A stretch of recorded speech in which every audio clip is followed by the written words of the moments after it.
You are now listening to the Someone's Favorite Productions podcast network. Hello there, and welcome back. What is this place? Disconnected. Disconnected. Disconnected. Disconnected. Disconnected. Disconnected. Disconnected. Disconnected. Disconnected. Disconnected. Disconnected. Disconnected. Disconnected. Disconnected. I'm starting to feel disconnected. You have reached a number that has been disconnected. Hello there, and welcome to another live Thursday night on Reconnected this week with somebody that I've had the wonderful pleasure of meeting in person, Mr. Conor Holt. Hi, Conor. Hi, Ryan. Thanks so much for having me. I'm thrilled to be here, and hello to everyone watching, listening. Love the background, love the shelves. How's everything been lately? Oh, doing all right. I just got back from a trip home to Minnesota. That was fun. High school friend's wedding. Yeah. And, back in LA, but it was surprisingly warm in Minnesota. I was very disappointed. I was ready for sweater weather, but it was actually kind of a heat wave. And it's still pretty warm here in LA because it's in Los Angeles. So not really October in my mind, but I know it is, but it doesn't feel like it. So maybe by November, who knows? You've been doing kind of a lot of traveling over the last couple of months. I was over in Ireland for a wedding too. I have family in Ireland, so I was there for a cousin's wedding. Yeah, so that was a great time. Hadn't been there in many years. And then, my biggest trip of the year was I went over to Pennsylvania for the 9th annual VHS Fest at the Mahoning Drive-In Theater. My first time ever going to that, so that was pretty awesome. As you can see, I'm a bit of a fan of VHS. That's what I was about to say. For anybody that doesn't know or doesn't see, as you can see from the name on the screen, VHS Spectacular is what his name is across social media. So why the VHS love? I'm sure everybody asked that in 2025, but I think it's important, especially on the night when we're going to talk about a studio VHS release as part of the announcement. That's kind of weird. You're right. I think that's just indicative of how VHS is coming back, baby. As a 90s kid, I grew up with VHS. I have a lot of memories of popping in those tapes, renting them from Hollywood Video or Blockbuster, whatever you chose. And so it's a lot of nostalgia for me. But then definitely it was around like 2018. I started like, hey, I really like VHS. I think it's kind of it's fun to collect, the look of it, the feel of it, nostalgia, but also realizing there were a lot of films that weren't available on DVD or Blu-ray. So I wanted to collect those or different versions, like, edited versions or unreleased versions. So I started collecting those. And then during COVID, there was a big explosion of people creating VHS accounts, sharing, swapping tapes, selling, buying. And then once things opened up again, here in Los Angeles, we had 2 stores open up right afterwards. We had Be Kind Video and Whammy, both places that sell VHS tapes, like in a real location. And there's been so many VHS swaps now here in Los Angeles, because I started seeing them like in like Austin or Seattle. Like, hey, we got this in Los Angeles, and now Los Angeles has so many of them. Like every weekend, there's a VHS swap, it seems. So and now we're seeing studios put out these sort of anniversary VHS. Actually, right here, I saw the TV Glow nice VHS tape. Look at that, baby! And this one feels right to me because it's a film that wasn't a VHS. Yeah. But it obviously should be based on the movie. It is like what's in the movie and the topic because it's exploring. It makes sense on VHS. Yeah. So I'm so happy that exists. I also don't want to open it. It's too precious. But I think that's just we've seen the vinyl grow and grow every year. Some musicians put out their albums on cassette tapes now as well. So. I think now we're seeing these new VHS tapes. We're seeing this kind of like, hey, people will pay for nostalgia. It's true. Is that not a recession indicator? But tonight that was on VHS. The American Psycho is something that was previously on VHS, and so to get it again, I know it's and that one's funny because like it was released on VHS, so like now it's a new VHS, like. So is it better than my old VHS? Well, whatever. I mean, it's new, but you can guarantee no mold, I guess. I guess you're right. I remember Well, hopefully.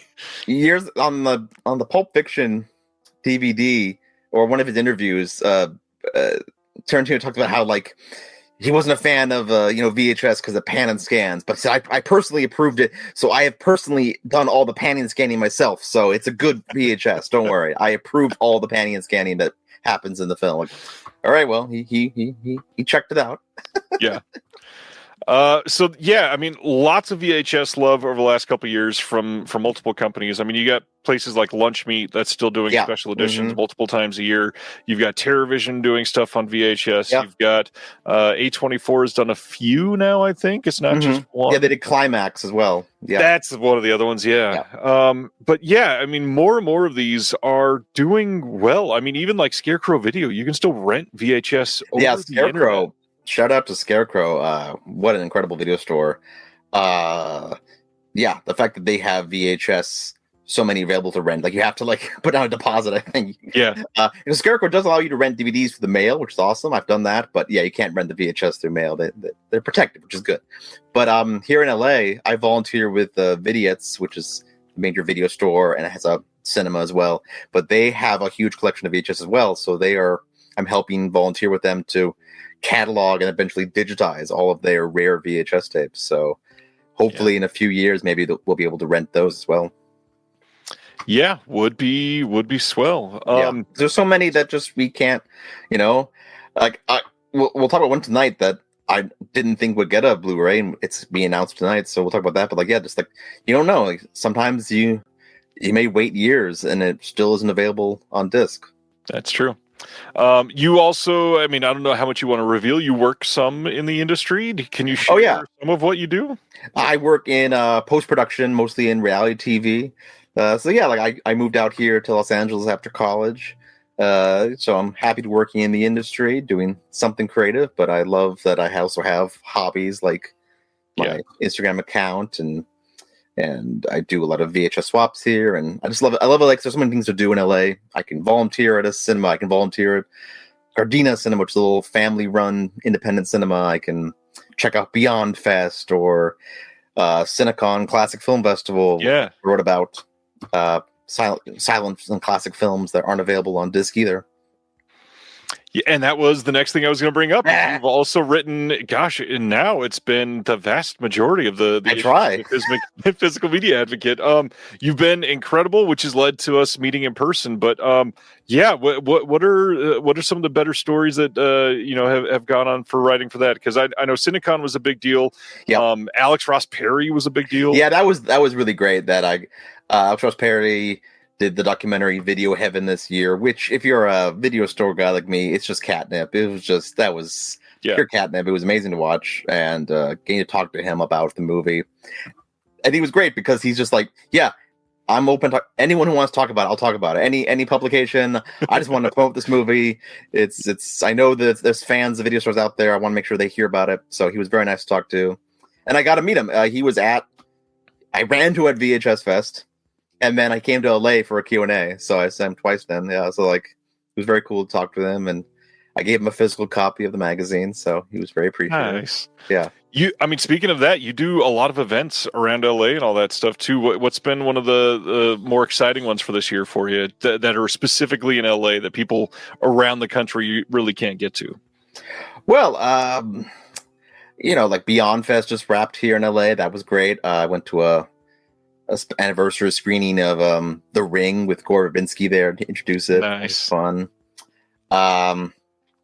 And LA has so many things. Too many things. Like there's the Bob Baker Marionette Theater. There's screenings at Whammy and Be Kind Video, and there's VHS swaps. So many VHS vendors I work with, and we do swaps all year round. I did a screening. I hosted a screening recently of El Mariachi on VHS. We projected it on a movie screen on VHS. That was fun. Nice. It looks surprisingly good. Like actually, like that tape holds up. It looks good. Like it was a low budget film, but it feels right almost on VHS because he made that film for the VHS market. So it's Rodriguez. I think most of his films kind of fit on VHS too. Mm-hmm. And now we're getting some of them in 4K. It's crazy. I know, yeah, that's the craziest thing. But yeah, and definitely check out the Mexico trilogy box set from who was it in England? It was friend, Arrow. Arrow, yeah. My friend Carlos Aguilar wrote the essay for that box set, so that was pretty Nice. Cool. Well, not only VHS, you buy a lot of physical media and promote all of that. Dude. So what else have you been getting in lately? Oh, I'm a big '90s guy and nostalgia, so I'm also I collect a couple toys and figurines. I feel like I'm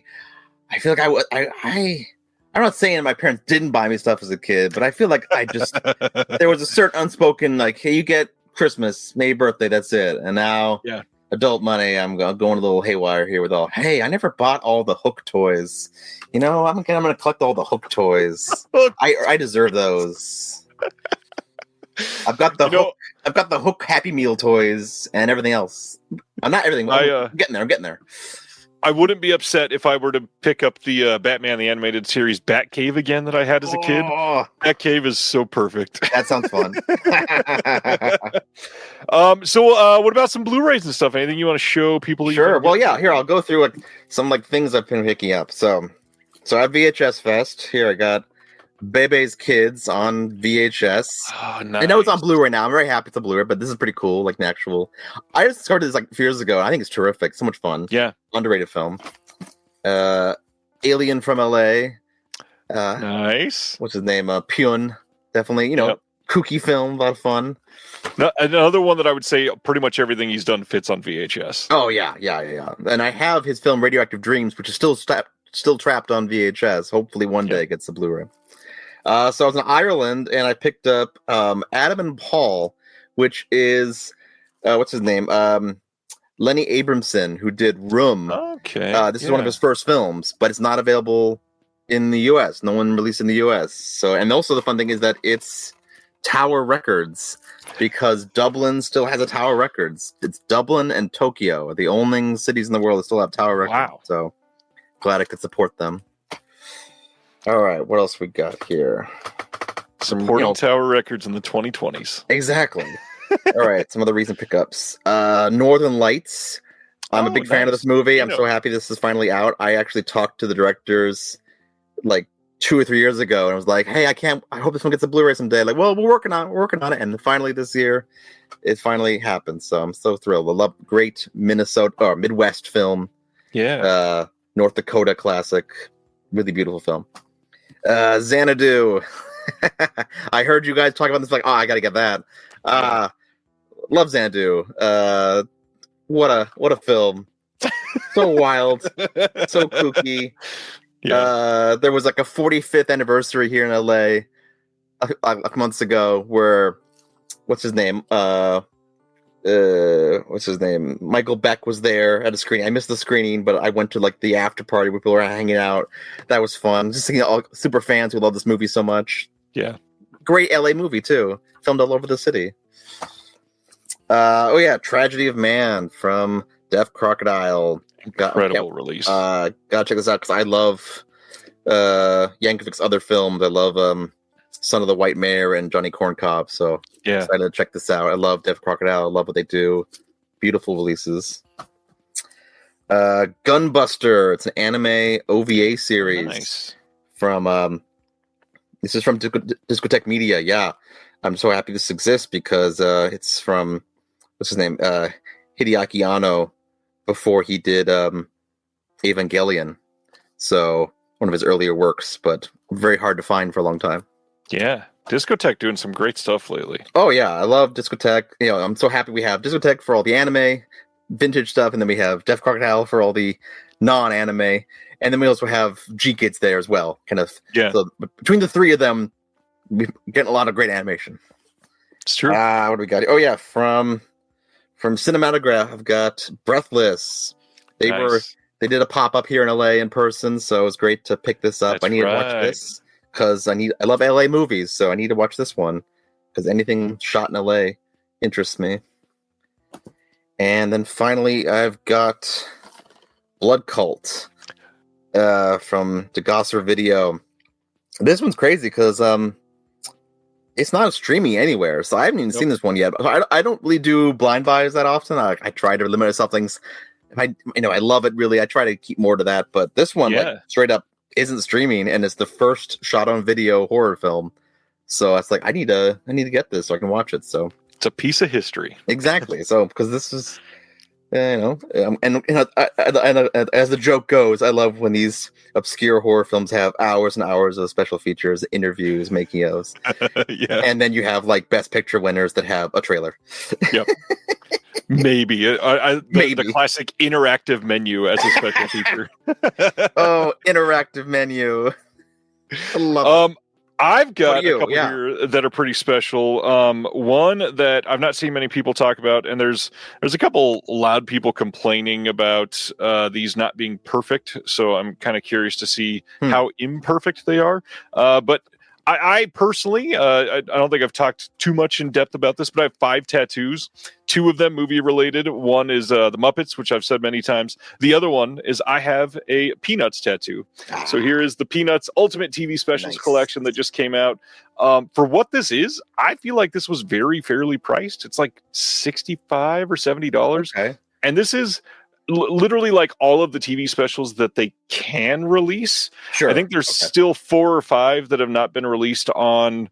I think they might be on DVD. Is Snoopy the musical in there?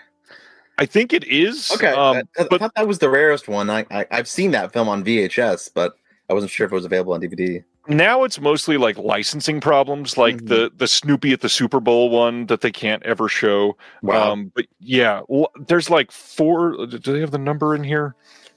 Yeah, there are 40 full specials in this, and that's pretty incredible for like $60, $70. Because you can buy like a Blu-ray of just the Charlie Brown Christmas for like $20. Like, right. It's just Charlie Brown Christmas, and they charge you $20 for that. Like, if you just want to get them all $60, that feels like a pretty good deal. It's a decent deal. Yeah. Just got this in, so I haven't checked it out yet. But BFI's Short Sharp Shocks Volume 4. I have enjoyed all of the ones that they've done for these. There's always been at least half of them that I've never even heard of, let alone seen, and they're genuinely like short. Not they call them shocks. I won't say they're all horror, but they're all like cult or cult adjacent, at least, or genre adjacent. So yeah, eager to get into this one. I hope they just keep going with these. This line is really, really cool. Another classic animation, since I knew that you and I would both be championing that a little bit, but Warner Archive, I feel like, has had a killer year and a half. The Frankenstein Jr. and the Impossibles. This was just recently on sale. I couldn't say no. Like, it's been on the wish list for the longest time. And I mean, for a 2-disc, really great release, it was way too cheap. And then you also shared Deaf Crocodile. I just got in Serious. And for anybody that has not seen, not only like the film, because most people have not yet, but just the art on this is like, I don't normally harp too much on the physical package, but Deaf Crocodile does literally like one of the top 2 or 3 companies in the game for the art that they do. And speaking of that, new pre-orders are tomorrow morning at 9 a.m. Pacific for their next release. It is a trilogy of films with art by friend of the channel, Mr. Sam Smith, that did the art for his first release for Deaf Crocodile. And it is pretty incredible, and I really hope people check it out, although it is very different from every Deaf Crocodile release so far for their art, and I think some people are going to be like kind of taken aback by it, but you got to take a moment and look at the picture, because there's like a message in the message, and it's really wonderfully done. Nice. What have you been watching last few weeks? Well, I just saw the new Kiss the Spider Woman, the new version. I saw really that enjoyed this it. weekend too. Yeah, I really enjoyed it. I think Tonatiuh and Diego Luna are phenomenal together. Yeah, they're really fantastic. I really enjoyed the musical numbers with Jennifer Lopez. I haven't seen the original, actually, so now I'm curious to go back and watch that to see how it compares. But I thought it was really, really good. I just hopefully people check it out. I know it's kind of, it's a busy time at the box office, but hopefully people will go see it. I think it's worth checking out. It surprised me. I had never seen the original. I went into this knowing very little about the film itself.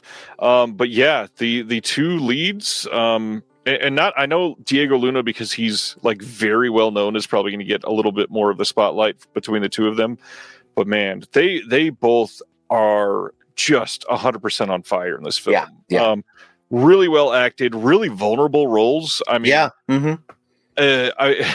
I did not go into the movie expecting them to have a multiple minutes long conversation about diarrhea and Hey, it's prison, man. You ever see Hunger? Of course. The film about Belfast, like the painting the swirls on the walls with feces. Yeah, prison's rough, man. Yeah, it's a good movie. It's quite in your face queer, which I really enjoyed about it. It did not hold anything back. Nice to see. I liked it quite a bit. Anything else from you? What is it? One Battle After Another, really good. Miller. DiCaprio killing it as usual. He's like, oh my god, he's always good. He's one of our best, really. But also Sean Penn, Tiana Taylor, Benicio del Toro, just phenomenal performances. And that ending, that final chase scene, one of the best scenes of the year. Yeah. Growing up in the high desert in Southern California, yeah. That last like 20 minutes of that movie was so like, I feel like I'm back home, because so many of those, like as a kid, that you see the road go up and down like that and you're just stuck in it. Oh my gosh. It was so perfectly shot. Yeah. I was looking up here in LA. I got to see it on VistaVision at the Vista Theater here, Tarantino owned theater. And that was really, really, really great. And just like, it's been sold out like almost every day. I mean, every showing sold out for the last like 2 weeks. So I had to You're in LA, you kind of have to go see it in Vista. Yeah. I had to see it 10 a.m. on a Friday. Yeah. The night crew from the night before were still working. That's fun. I just saw, what's his name? Dennis mentioned, what was it about the Riverbend screening? Yeah. I missed that. I wanted to go to that. I wish I could have gone to that, because I think I have Riverbend on VHS somewhere, because I picked it up one time. No way. That's awesome. Once again, like, that was a film that was on VHS for decades, and now it's coming out on Blu-ray, I think. So hey, you never know. Things will happen.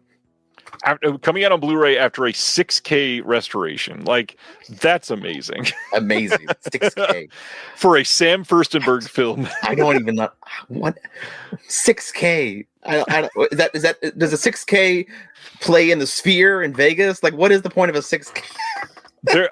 Was it Wizard of Oz? Something. I guess Wizard of Oz played the Sphere, but something recently got a 12K restoration. I don't remember which one it was. When will they learn? How many Ks do you need? Good stuff. God, that's awesome that you got Riverbend on VHS. This last weekend, mountain of VHS that I can't find. This last weekend, I also saw Good Boy, the dog focused horror movie. I don't say much about it. It didn't dazzle me or anything, although the dog is incredible. But I think it's really interesting that we get Good Boy and Presence from Soderbergh in the same year, because they're both like haunted house movies from the perspective of something else. Well, it's like, what's it called? I just watched on the plane. I watched Drop. The thriller about the woman who gets like message on phone. Don't tell anyone, follow my rules or your kid dies. Which is like, I just saw Carry On last year, which is about a TS agent is like starts getting messages like, follow my rules or your wife dies. Like, is this the thing? Like the mysterious stranger in your ear telling you to kill someone or you die? Like is this a trend now? What's the next one going to be, like on your Apple Watch? I don't know.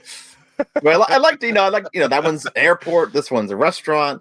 It's like I heard a joke one time. They had snakes on a plane. Thriller in a tight space. Next, they're going to have a bear on a ski lift, even smaller space. I mean, to be fair, Adam Green's Frozen came out in 2010, and that's true. You're right. We did have as close as you can get to that. But there wasn't a bear, though. They should have had a bear. There was wolves, just not wolves. Okay. Well, I didn't see it. There we go. Should have watched it. I also got lucky enough to see Black Phone 2 a couple days ago at an early screening. I liked this quite a bit more than the first one. Not that I hated the first one, but this is a very big departure from the Black Phone.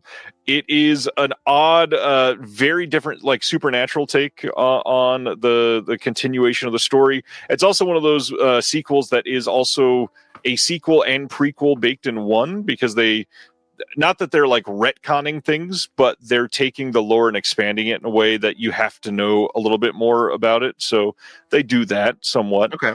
But it's good. I think the acting is pretty spot on throughout the whole thing. There's a couple of comedic moments that are quite funny, but I think it's scarier. I think the essential like Nightmare on Elm Street riff that they go for in it is pretty decent for a film that seemed like there was no way to do a sequel. I thought they held their own pretty well. I saw Megan 2 on the plane as well, which is also Nice. an interesting sequel. You know, not as much fun as the first one, but like, all right, I appreciate like trying to expand it. Just wasn't quite as good, but still entertaining. Yeah, I'm eager to see Megan Tokyo Drift next. Megan in space. Please, yeah. Let's boot her out of here. I gotta be honest. My big surprise from this last weekend was Roofman, the Channing fun. Tatum film.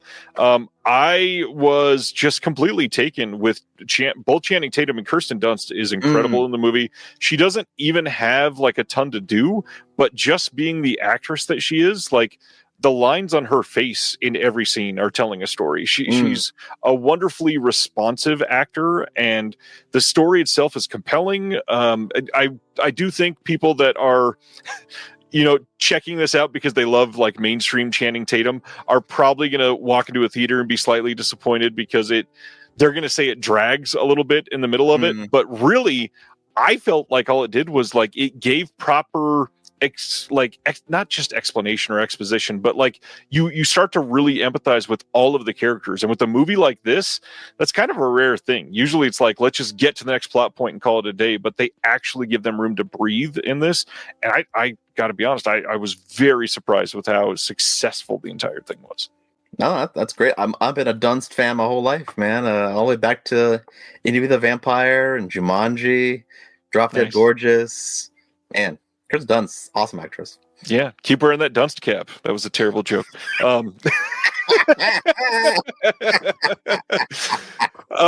Anything else that you want to shout out? Not much else really. Support. It's Halloween, so support your repertory cinemas if you can. I feel a lot of cinemas are playing like your Screams and your Nightmare on Elm Street or your Halloweens, but go support them. The repertory cinemas are a wonderful thing, and if you got one near you, go out and buy a big popcorn and have a good time, because we got to support these cinemas as well as our physical media. Of course. Speaking of physical media, I just remembered because I must have forgotten to put it in Letterboxd, but we showed our kids Child's Play this week. It was a good time. I put in the 4K of it, which I got to say, that movie a lot grainier than I remember. Very grain heavy film scan on that one. Good movie. It's fun. It's nowhere near even like my top 4 of the whole franchise probably, but I've only seen the first one actually. So yeah, what's the best sequel? I truly love Bride of Chucky, and even if you don't go that deep into like the comedy, because by Bride of Chucky they're full in just camp mode, but Child's Play 2 is very, very good. I think that's the best one by a long shot. I just think it was hilarious because we put in Child's Play, and when it takes a minute to see the title screen, so my kid didn't know what it was at first, and then when it might have been like the good guy doll packaging finally shows up, and he went, "Is this Chucky?" And I said, "Yes, this is Child's Play." And he goes, he put his hands like this and says, "Is it rated R?" And I said, "Yes, it is." He goes, "My first rated R." So yeah, was that a tough choice, picking your first R-rated film for him? It kind of has been, because first off, there's a lot of really great PG-13s that set the stage, and then this for a rated R film, this is really tame. Like they say fuck 3 times, and I think that's the only reason that it's rated R. But right, okay, and there's not even much gore. He's creepy, but he tries to strangle her or pull her hair, but it's not really gory, But because at the screening of The Ring, Verbinski talked about like making The Ring as PG-13, and how that was always intention because they wanted it to be available for a wider audience. But like that film is a pretty hard PG-13, and it was definitely like a lot of kids, that was probably their first like really scary horror film in theaters. Like, whoa, this is really scary for that I can go see. You know, they pushed as far as they could with that PG-13. But my first R-rated film, I think, like at home, honestly, might have been like Braveheart, because my dad's a big like historical epic guy. So it might have been like Braveheart, maybe Saving Private Ryan or something. Like my dad loves war films like that. Good movies. Or Dance with Wolves R-rated? I might have seen that probably. Yeah, probably. I think there's some nudity in that one. Yeah, so I saw that pretty young too. Yeah, we love those kind of sweeping epics. And then my first R-rated in theater, I don't think was till Grindhouse. That was a lot of fun. That was a good time. That's a fun first rated R in theater. I don't even know what my first R in theater was. That's a good question. I technically, I guess at home, my first R was also Child's Play. I just put that together, but I was 4 years old and a babysitter showed me. Should not have been watching it. Oh man. Yeah. I think the first R that I will like remember was Halloween. I was 8 years old. My parents showed me Halloween, and it scared the shit out of me. For the rest of the night, I was like completely frozen, would not move my limbs, couldn't do anything. I remember the Goosebumps, the haunted mask, the mask that won't come off. I saw that as a kid. That freaked me out for days. Unplanned, but I'm wearing a Goosebumps sweater right now. Incredible episode. Incredible good stuff. I loved me some Goosebumps growing up. Yeah, I was a Goosebumps. I didn't grow up with Are You Afraid of the Dark? I didn't have that, but I had Goosebumps. Nice. All right, we ready to talk about some? Normally I'd say Blu-rays, but VHS even tonight. It's all the table. It's all physical media, baby. Let's do it. Before I show the first title, I got to shout out. Most weeks after the show, I hang out for a while and I talk to my dear friend in the chat here, Mr. D. Sibner. And last week we were talking and we said, when the hell is Second Sight actually going to reveal Possession? And last Thursday night, I said, watch. I have a feeling it's going to be tomorrow morning. They're going to announce it, and it's going to come out on December 15th, and it's going to be a wonderful 4K box set with the original art so they don't piss people off. And all of that came true, except for I was off on the release date by 1 week. So our first title, Possession, coming on 4K and Blu-ray in the UK from Second Sight on December 8th. We got a brand new producer-approved 4K restoration with HDR and Dolby Vision. We got a dual format 3-disc edition with a 4K and 2 Blu-ray discs if you go for their deluxe. You've got the North American edit and the uncut edit on here as well. There's new audio commentary by Alexandra Heller-Nicholas and Allison Taylor. We've got some archival commentaries as well. We got a new commentary on the North American edit version from Daniel Bird and Manuela Lozic.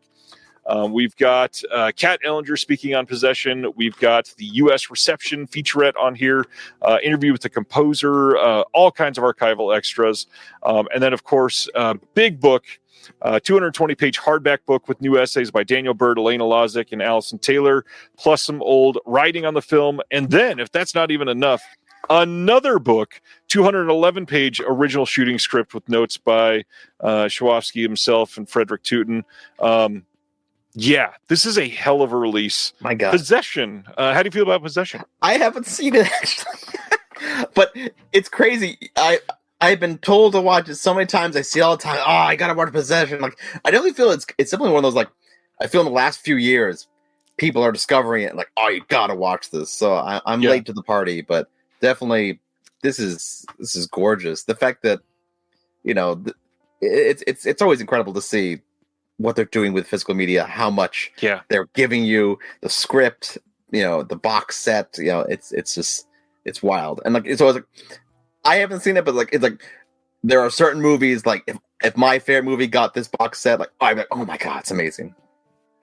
So Stan is asking in the chat, how overpriced is it? Now, for a 4K and 2 Blu-ray disc release with 2 giant books in a full box set with 6 art cards and all the Second Sight extras and all that stuff, U.S. retailers are selling this for $65. To me, that doesn't seem overpriced at all for this giant of a release. I will point out that a studio this week announced a VHS release of American Psycho, and that was $30. And that sold out. So yeah, this is to me, this seems very fairly priced for 400 pages worth of books plus 3 discs in a box. Yeah, that's a decent price. Yeah, like I said, like if this is your favorite movie, hey, my friend Joey's there. Hey, my friend Razor Crank there. He wants you to watch Possession with him. We can watch it together, Joey. Because yeah, like I think, like I said, like, if this is your favorite movie, and you're obsessed with knowing more about it, then this is what you want to get. This is what you want. Yeah. I get it, Eric Vincent. I understand. Like, I just bought the international release. I that's happened. We'll talk about one of these films tonight. Like, I was almost gonna buy it. Like, I'm gonna wait, and then yes, a U.S. release came. Like, good. I don't have to buy the $4 and pay the shipping. Yeah. But you're right. It's always should I wait? Should I get it now? You don't know. It's a tough. It's tough. Especially when you start talking about territories, and Possession will likely eventually also get a U.S. release. But I mean, at this point, $65 is not that bad for what you're getting for this, for sure. But if that's not enough, you could also on the same day get a wonderful 4K box set of Reanimator from Second Sight. Now, this one's interesting because we do have a U.S. release of this that probably less people than normal got, because the U.S. release of this is roughly about $85 US. Ooh. And this thing, which has almost the same amount of features, there's a few less, but it's the same scan, all that stuff. This one only $50, and that's importing it from another country. Wow. That's kind of crazy. Yeah. Reanimator, that's a fun. Actually, that turns 40 years old this week, I think. That sounds right. That's a fun movie. I haven't seen the sequel, but man, Reanimator is a good time. It's a wacky, fun movie. Yeah, love this movie. Love me everybody associated with this silly franchise. I mean, it's hard to turn down Barbara Crampton and Jeffrey Combs and Stuart Gordon. This is amazing. Check out Reanimator. I will say the 4K looks amazing. This will make anybody happy that has either never seen it, or maybe you're upgrading all the way from VHS or DVD. It's huge. Mm-hmm. If you already got the Blu-ray, the Arrow Blu-ray, it is a step up, but don't feel like you have to get it. That Arrow Blu-ray was absolutely incredible when it came out, for sure. Yeah. All right, so that was Second Sight, and now it's time to get into Terror Vision, putting out their Shoestring Slashers Volume 2 box set. This is coming in first quarter of 2026. You can pre-order this now as part of their 13 weeks of Halloween. Use the code COMBINE, all capitals, if you want to save on shipping and you've already got something in. The films in this, we've got Blood Symbol. This one is on the next page, so I don't know the year. 1992. The next one in the box set is Night of the Dribbler. I love that cover. It's such a silly cover. It's a fun cover. I like it. It is such a fun cover. Night of the Dribbler, I Am Lost. This one is 1990. And then the third and final one in here is Bloodspell, and that is 1988. I believe at least 2 of these were shot on video this time. It might even be all 3. But these are pretty damn fun. I won't say that they're all incredible movies, but they're definitely fun. And if you like obscure slashers, it really doesn't get more obscure than what they've done in their Shoestring Slashers box set so far. I think you're going to be happy. Plus, all of them, lots of extras. We've got people that are involved in the films. Alexandra Heller Nicholas is doing visual essays. There is a lot to get into here. New commentaries, new interviews. Every single film gets a bunch of new extras. Have you seen any of these 3? No, I haven't seen any of these. But so once again, I'm happy that we're at a point where even the most obscure films are getting proper releases. That's very exciting. I think that's a good thing for everyone. But man, yeah, I have never heard of any of these. Yeah, that is the way to do it, especially when you're calling it shoestring. Then we got a whole bunch. Like, Warner Archive has stepped up their output. For a long time, we were happy getting maybe 3 releases in a month, and now they're like, screw it, we're releasing everything. So we've got a big month. All of these coming on November 18th on Blu-ray in the U.S. from Warner Archive. First one, we've got the Marx Brothers at the Circus from 1939. This has the Our Gang comedy short Dog Days on it, the MGM cartoon Jitterbug Follies. We've got the Leo is on the Air radio promo, which is an audio-only thing, and then a theatrical trailer on here. Marx Brothers, seen much from them? I haven't seen this one, but I love Duck Soup. That's a classic. But yeah, I've seen Duck Soup, and I've seen is it Marx Brothers? Is it the opera, or is it? That's the one. The other one, I forget the one. Duck Soup, definitely great, but I definitely should see more Marx Brothers. It's one of those like. I keep saying I should just like a couple of things. I should just watch all Marx Brothers. I never see any W.C. Field. I should watch all of W.C. Field. You know, because I've seen I love Chaplin, so I've seen basically every Chaplin film. But there's definitely Night of the Opera. Thank you. There's definitely some the Thin Man series. I've seen none of those. There's like 5-6 of those movies. I should watch those sometime. You know? That's a good series. Yeah. So that's the Marx Brothers. Next is The Iron Mistress. This is from 1952 with Alan Ladd and Virginia Mayo. This one has the WB cartoons Cracked Quack and Hair Lift, and then the trailers on there as well. 4K scan of the original Technicolor camera negatives on this one. This is bound to look gorgeous. Warner Archive just does incredible work on their restorations. I had somebody comment on this one, and I feel like it was somebody here. It might have been Jim Tudor. Jim, if you're watching, hi. I think he said, "I'll take an Alan Ladd, please hold DeMeo," and I laughed quite a bit. Very good. Yeah. Next up, speaking of the Thin Man, we've got the two stars of the Thin Man, William Powell and Myrna Loy in I Love You Again. This is from 1940.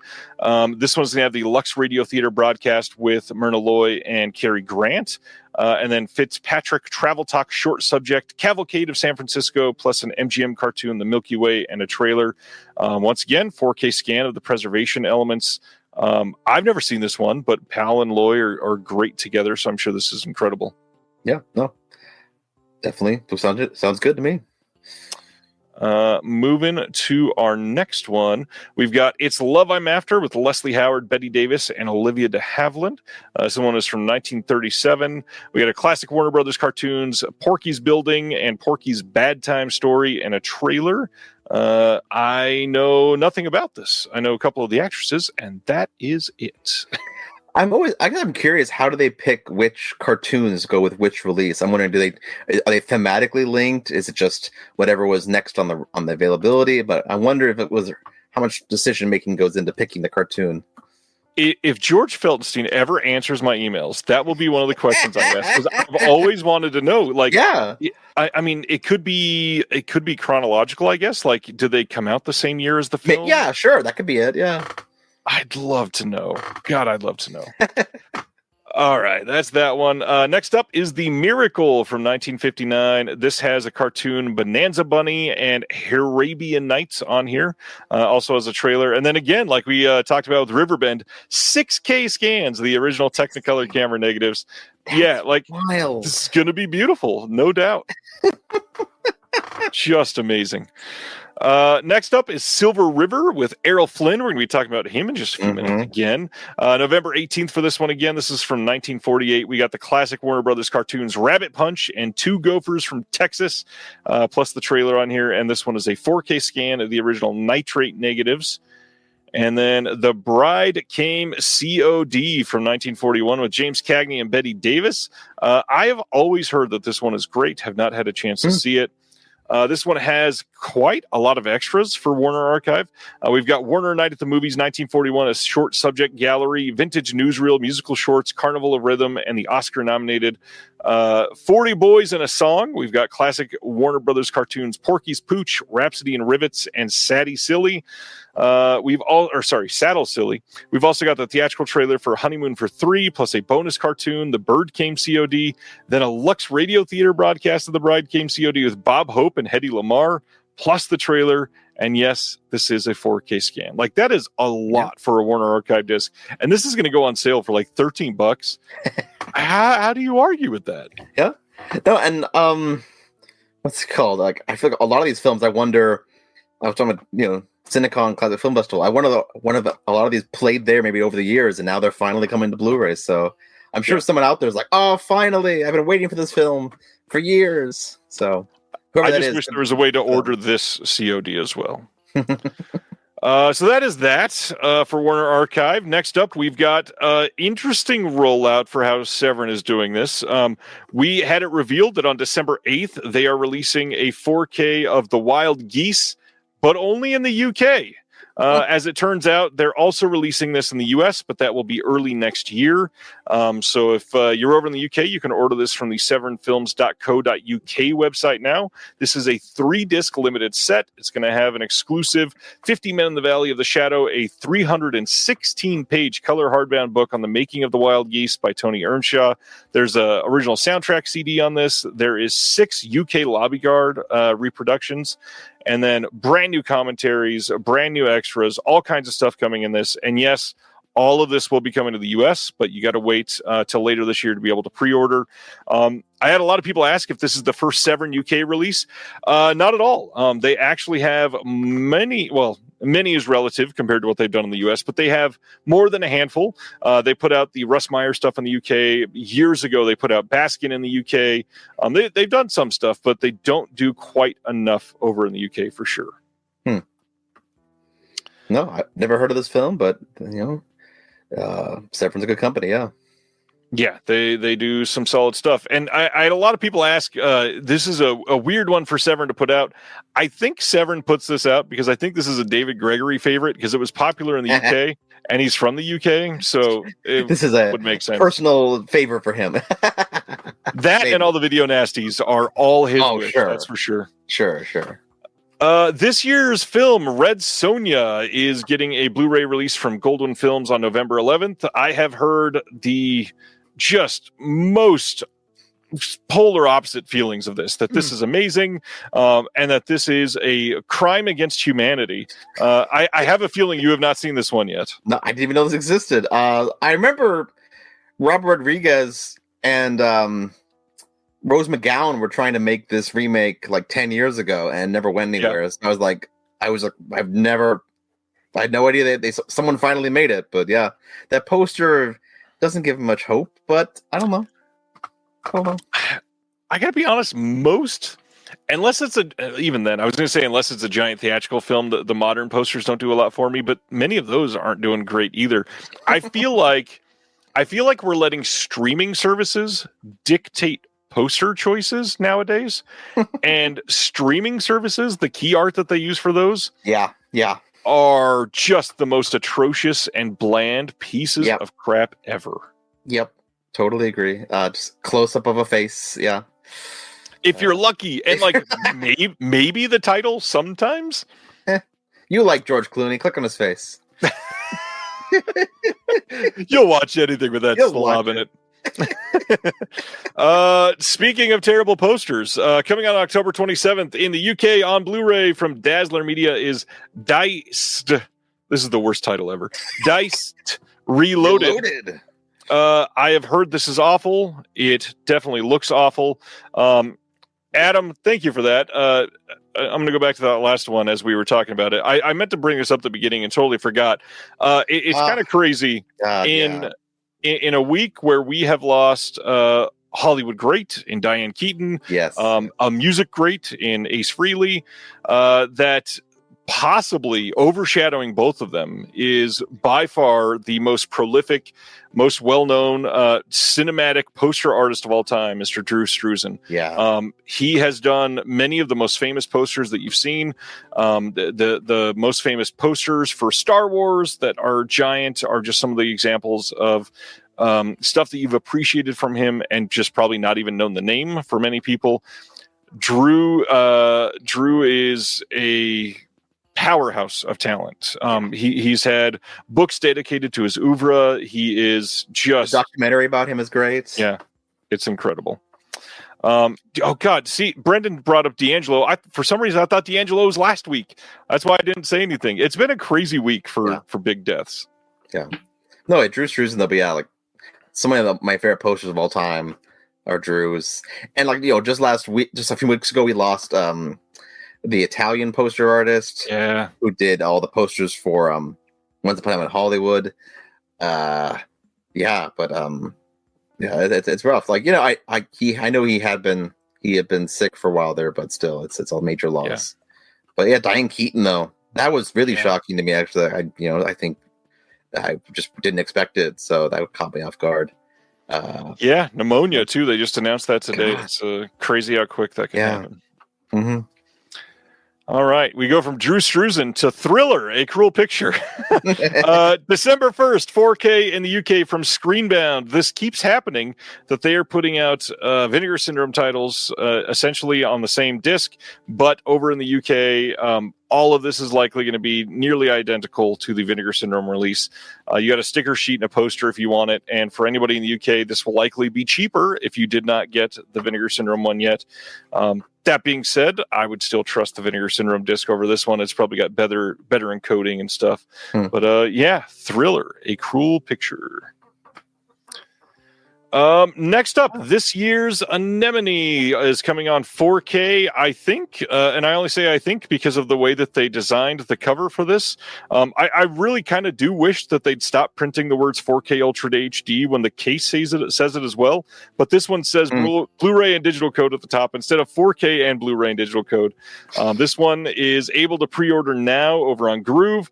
And for those that maybe recognize the title, this is the film that brought out the semi-hiatus retired Mr. Daniel Day-Lewis.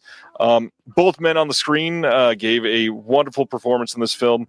I know that I'm going to piss off Silent Mandible a little bit. I didn't love this movie. I feel like Did you get to see this one? I did, yeah. I agree. I think the two of them are terrific. I wish like Day-Lewis is phenomenal. I wish Shami's good. I wish he had more to do in the film. I feel like he cedes a lot of the big moments to Day-Lewis. I think it should be a little more of a two-hander, I think. And yeah, I think it's interesting. It has elements like, okay, it's got something to say, but it just doesn't come together satisfying.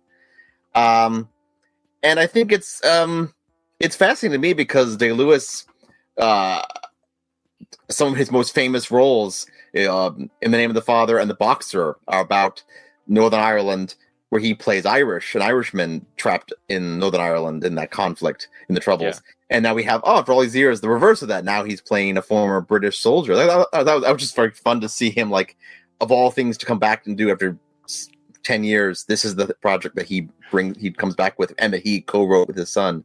So that was fascinating, just as like a bit of his own like meta-textual quality of his career.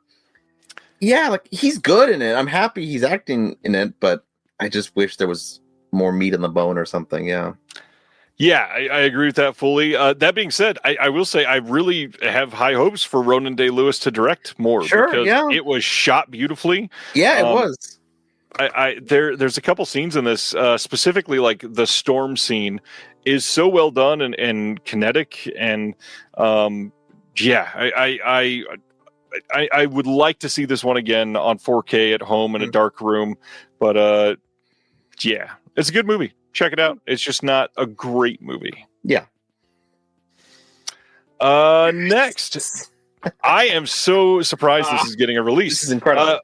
December 2nd, Universal is releasing Scott Pilgrim Takes Off, the complete limited series. This was a Netflix limited series. You can pre-order this now. Quite inexpensive, too, for what it is, for it being a Netflix title. Expected more. This is kind of a big deal for a lot of people that were fans of the film because it got pretty much the entire original cast to come back. Yeah. And even Edgar Wright is involved. Like, you could not ask for a better version of an animated show for such a beloved fan base. You clearly love it. Tell us about it. Oh, I love this show. I think it's phenomenal. And it's so funny because I have a friend who I like Connor, but I wish they had just done the graphic novel. And I understand that argument, because if you've seen the show, you know it takes a lot of changes and kind of rewrites the story. But I think what it does with that, I think the changes it makes, the alternative reality it creates is so clever and so unique.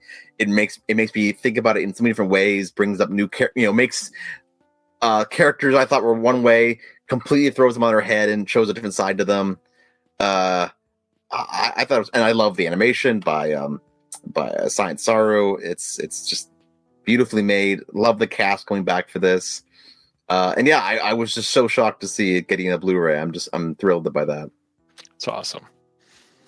Next up in Australia, we got a couple 4K announcements. These are both coming on 4K Steelbook from Imprint, and this first one is Beastmaster from 1982, the same film that was put out by Vinegar Syndrome a handful of years ago.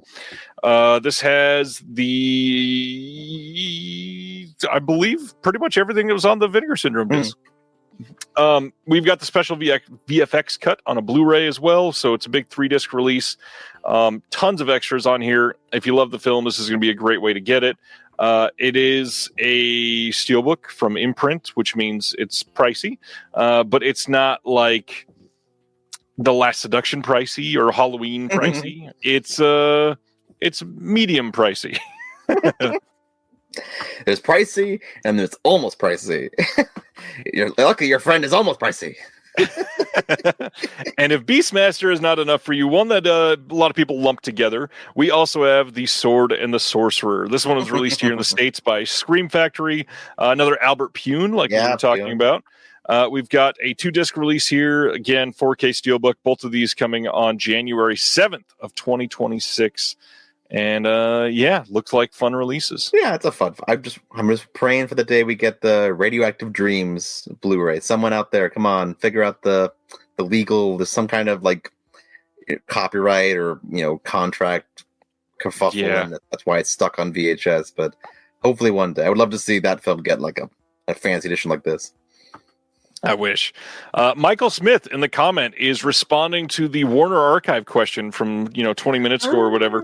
He says that George has said in the past that they try to find out which shorts actually accompanied the films when they came out, and if they can't figure that out, they'll do something thematically, which that makes a lot of sense. I'm glad they do something instead of like Sibner had said, which was literally drawing paper out of a hat.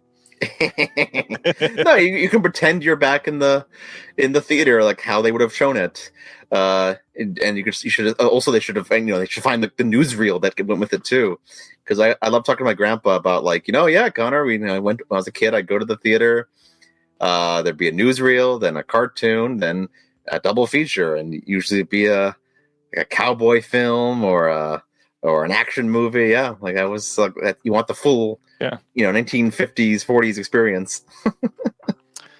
That is absolutely true.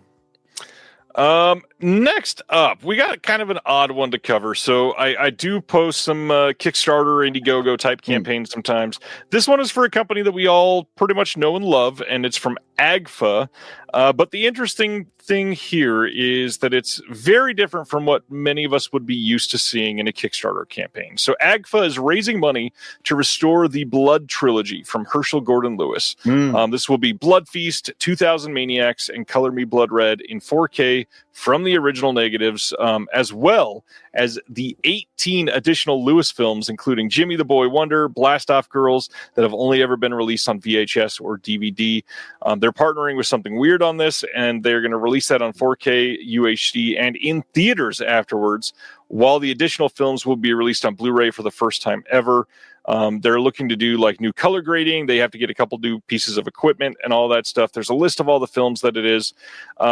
But what has been hard for a lot of people to swallow with this one is you can support the project, but there's no award to get the discs. So a lot of people are like, well, that's cool, but I don't want a digital file of the film.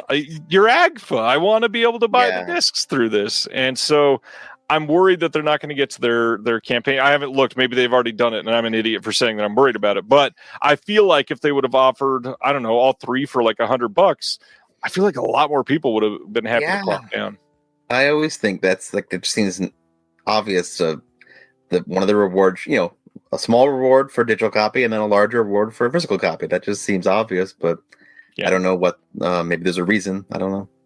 Yeah, I don't know. I need to look into this one more because I've not donated or anything like that. I have not considered. But yeah, a lot of people kind of irritated in the comments, which in a way I kind of get it.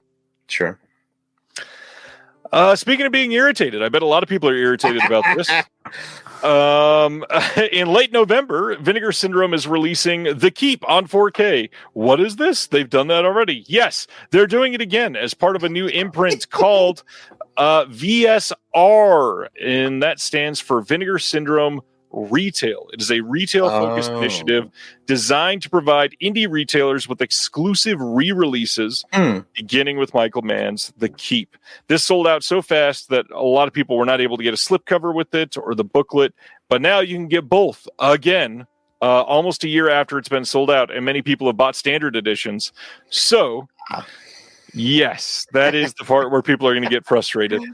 You can already pre-order this at Orbit, Diabolic, Brother Belial. I think Odyssey Movies has it. Lots and lots and lots of people you can pre-order this from online. With art done from a friend of the channel, Mr. Sam Smith, as I mentioned earlier, for the Deaf Crocodile release coming out tomorrow. But yeah, I can see why people would be upset about this. Yeah, that's you're right. It's the nature of these. Some of these physical media releases are like sold as limited editions, so you get one chance, and then but if it sells out, maybe they're like, "How much? Make some more." But then you sold me limited edition. Well, we made more then. So I'm happy people can check it out. This is a strange film. Like I'm hoping for the day we get the director's cut, or at least the unedited version. So watching it several years ago, like, this feels like there's scenes missing for sure. There's subplots missing. So I'm hoping for one day maybe we get the even if it's just a bootleg or something, just give me the actual full version. Because it's like I made this list on Letterboxd. It was like early films by great directors that are in the sci-fi horror genre that they've disowned, but they're still pretty interesting. We got The Keep from Michael Mann. We got David Lynch's Dune, Fincher's Alien 3. And I got those three right now. Maybe there's more, but those are all like, all of them are so like, it was a total mess. I hated working on it. It cut so much. Like, but there's still cool stuff in it. I still like these movies. But yes, I would have loved to have seen their unfiltered versions. But like, hey man, I'm a big fan of the Lynch's Dune, despite all the problems it has. But these films are fun. They're interesting, and they're part of a filmography that you might love. So you should check it out. I would love for somebody to unearth it. I know Michael Mann has said that the material doesn't exist anymore, but man, that was not a pun on this name. But man. It would be wonderful if somebody could ever do that, but I'm not crossing my fingers for that one. Next, Kino Lorber, December 2nd, Blu-ray coming of Hannah K. This is from 1983. It was starring Gabriel Byrne, Jill Clayburgh, and this has new audio commentary by Elaine Silver and James Orsini. There's a new interview with the actor David Clennon. It's almost 20 minutes long. I know nothing about this other than here. Dun, da, da. I've seen this because I have the VHS. Nice. And I picked this up, I don't know, a year ago or something, and like, I should watch this. And then, lo and behold, I see, wow, it's finally coming to disc. It's never been on disc before, I believe, at least not in the US. So I checked it out. It's very interesting. It's considered the first American or Western film to address the Palestinian-Israeli conflict and be sympathetic towards the Palestinian character. There's a character in the film played by where's his name? I'm not sure I get his name right. He's a Palestinian actor who he's still working today. Is it Mohammed Bakri? Mohammed Bakri. He has become kind of one of the most prominent Palestinian actors now. His children are all actors too, and he plays this man who is arrested for crossing the border illegally because his home falls under Israeli land jurisdiction now, and she is his lawyer who is defending his right to return home to his family ancestral home. So that's really interesting, and he's very good in the film. Unfortunately, I feel like it takes a lot of, like, there's a detour. It's like that's part of the film. There, half the film is she's like she has a husband in France, but she's having an affair with a soldier in Israel, and she has a kid. But so there's a lot of like personal stuff that I feel like detracts from that. What's really interesting to me about the story, the actual political story. So it's a bit of a unwieldy film, I feel, but it's still a fascinating piece of history. The fact that it is this sort of landmark film in depictions of Palestine. So I'm really happy it's going to be available. At least people can talk about it and check it out for themselves.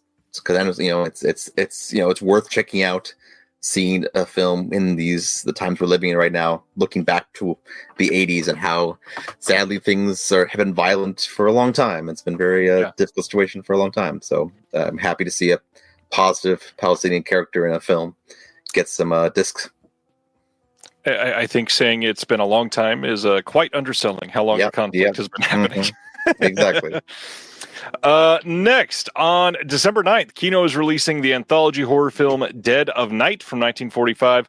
I talked about this one fairly recently, so I'll let Connor have his moment. But as far as I can tell, no new extras on this. It does carry over the commentary from Tim Lucas. Have you seen Dead of Night, sir? I have not. Sorry. Interesting. I definitely recommend it. If you like horror anthologies, this is the granddaddy. I love the idea that it's like multiple directors. That's very cool. Yeah. That's really interesting to me. Yeah. It is pretty damn good. It definitely did a lot to set the tone for anthologies. Cool. Here's a big one. Next year, Kino is releasing a 4K of Norman Jewison's Jesus Christ Superstar. Have you seen this one, Connor? I haven't. I was talking to my mom. She said she's a big fan of the musical, so I feel like I should check this out. 'Cause I know some of this. I know the main song, Jesus Christ, Superstar. I know, but like I've never seen it. No. It is absolutely worth the watch. Definitely worth your time. This year's Lurker. Did you get to see Lurker? No, I've heard good things. Yeah, but I missed this one. Yeah. This one is from this year, coming on November 25th on Blu-ray from Mubi here in the U.S., from what I can tell. No extras that I can find on this one. This is a good movie. This is definitely one that they are entering into like the stalker fandom sort of relationship dichotomy type of genre that has been being built over the last few years. I enjoyed this one in the theater, and I walked out not that I hated it, but it was like, oh, that was a nice like 3.5 star film. And then it just didn't leave my mind for like a week. And I went, oh, wait, did I love that movie? Okay. Yeah, it's quite good. The two main performances in this are incredible, very vulnerable, really well done. Really, really happy with it. Cool. Big for this crowd. Gabby's Dollhouse is getting a Blu-ray release on November 25th from Universal. No joke, I've heard this is actually pretty good. I likely will not see it, but hey, Kristen Wiig is funny. Oh yeah, hey, Chris Wiig's great. I'm glad she's doing stuff. You ever seen what's the film she made? It's a comedy where she gets her own talk show. Oh God, what is that film? Oh. Yes. Welcome to Me. That's a fun movie. That's a wild movie. She plays this woman who inherits a lot of money and like starts her own talk show where she interviews people in her life. It's a wild film, but a very good performance from her. She's always funny. I mean, even in small parts like in Adventureland, she's great in Adventureland. Got Barb and Star Twins is amazing. Barb and Star is so good. She's so good in that. That's such a fun movie. Next up is the Big Blue, coming to 4K Steelbook over in the UK from Studio Canal on December 1st. This is the brand new 4K restoration that has been going around. You've got a few different discs in this one. You've got the extended cut and the theatrical cut on 4K and Blu-ray. It also has making of documentary. And I've not seen this one, but it is one of the Luc Besson films that's in that upcoming collection that was announced as well. Cool. Yeah. This looks like a good steelbook, too.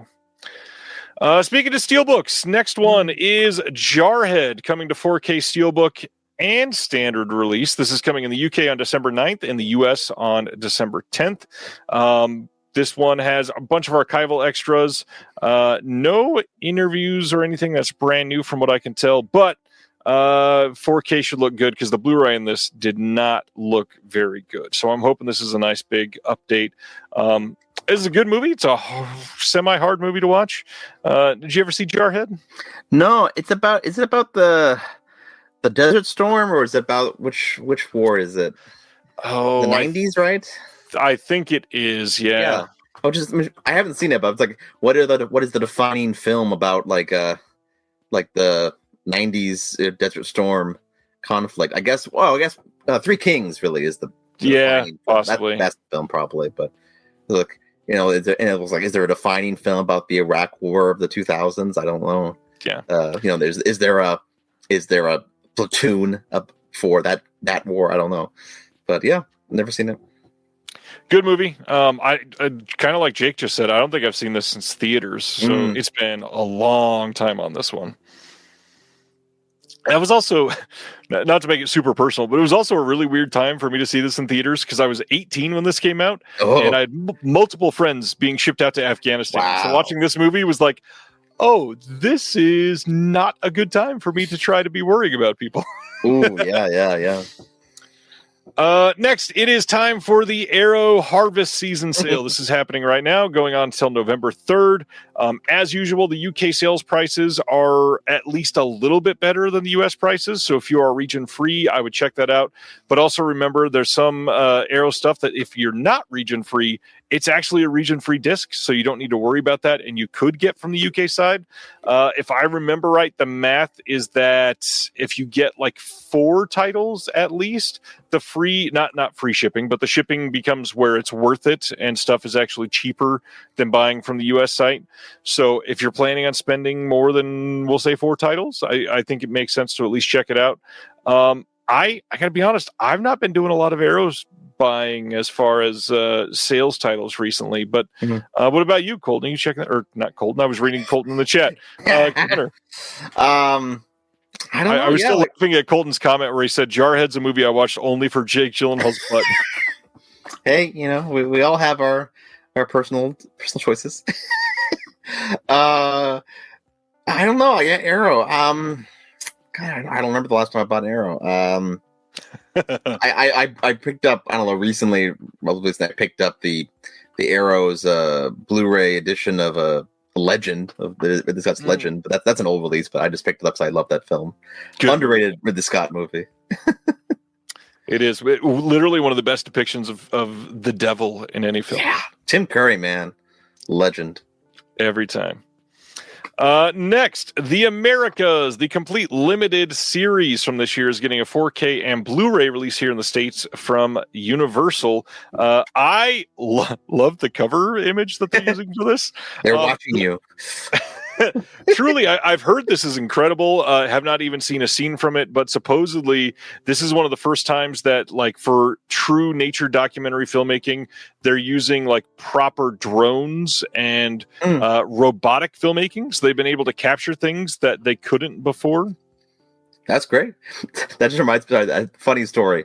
I was in Norway a few years ago with family, and we were at we were meeting some it was like up in northern Norway, and we met a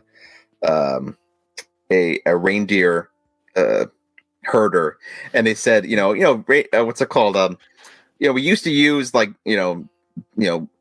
dogs, herding dogs, but now we found a great solution. We had a drone, and we have a little audio speaker that plays the herding dog sounds, so we can get a drone and just fly it around and like bark, bark, bark, bark, and then the reindeer moves. So we're using modern technology to herd the reindeer. Like, oh, that's very clever. A drone that says bark is one of the funniest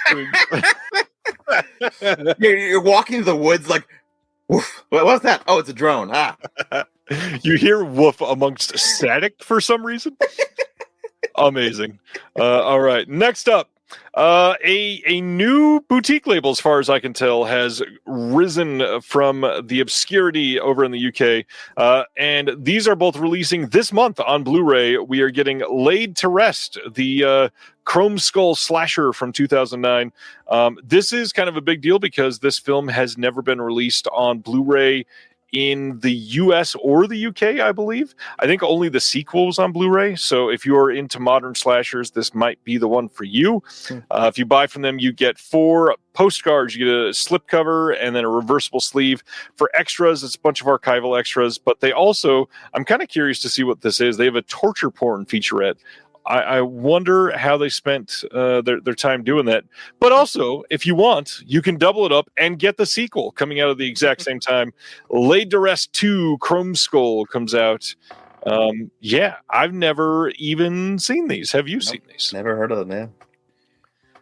Yeah, very, very curious about this one because, like Jake, I've heard of it a few times.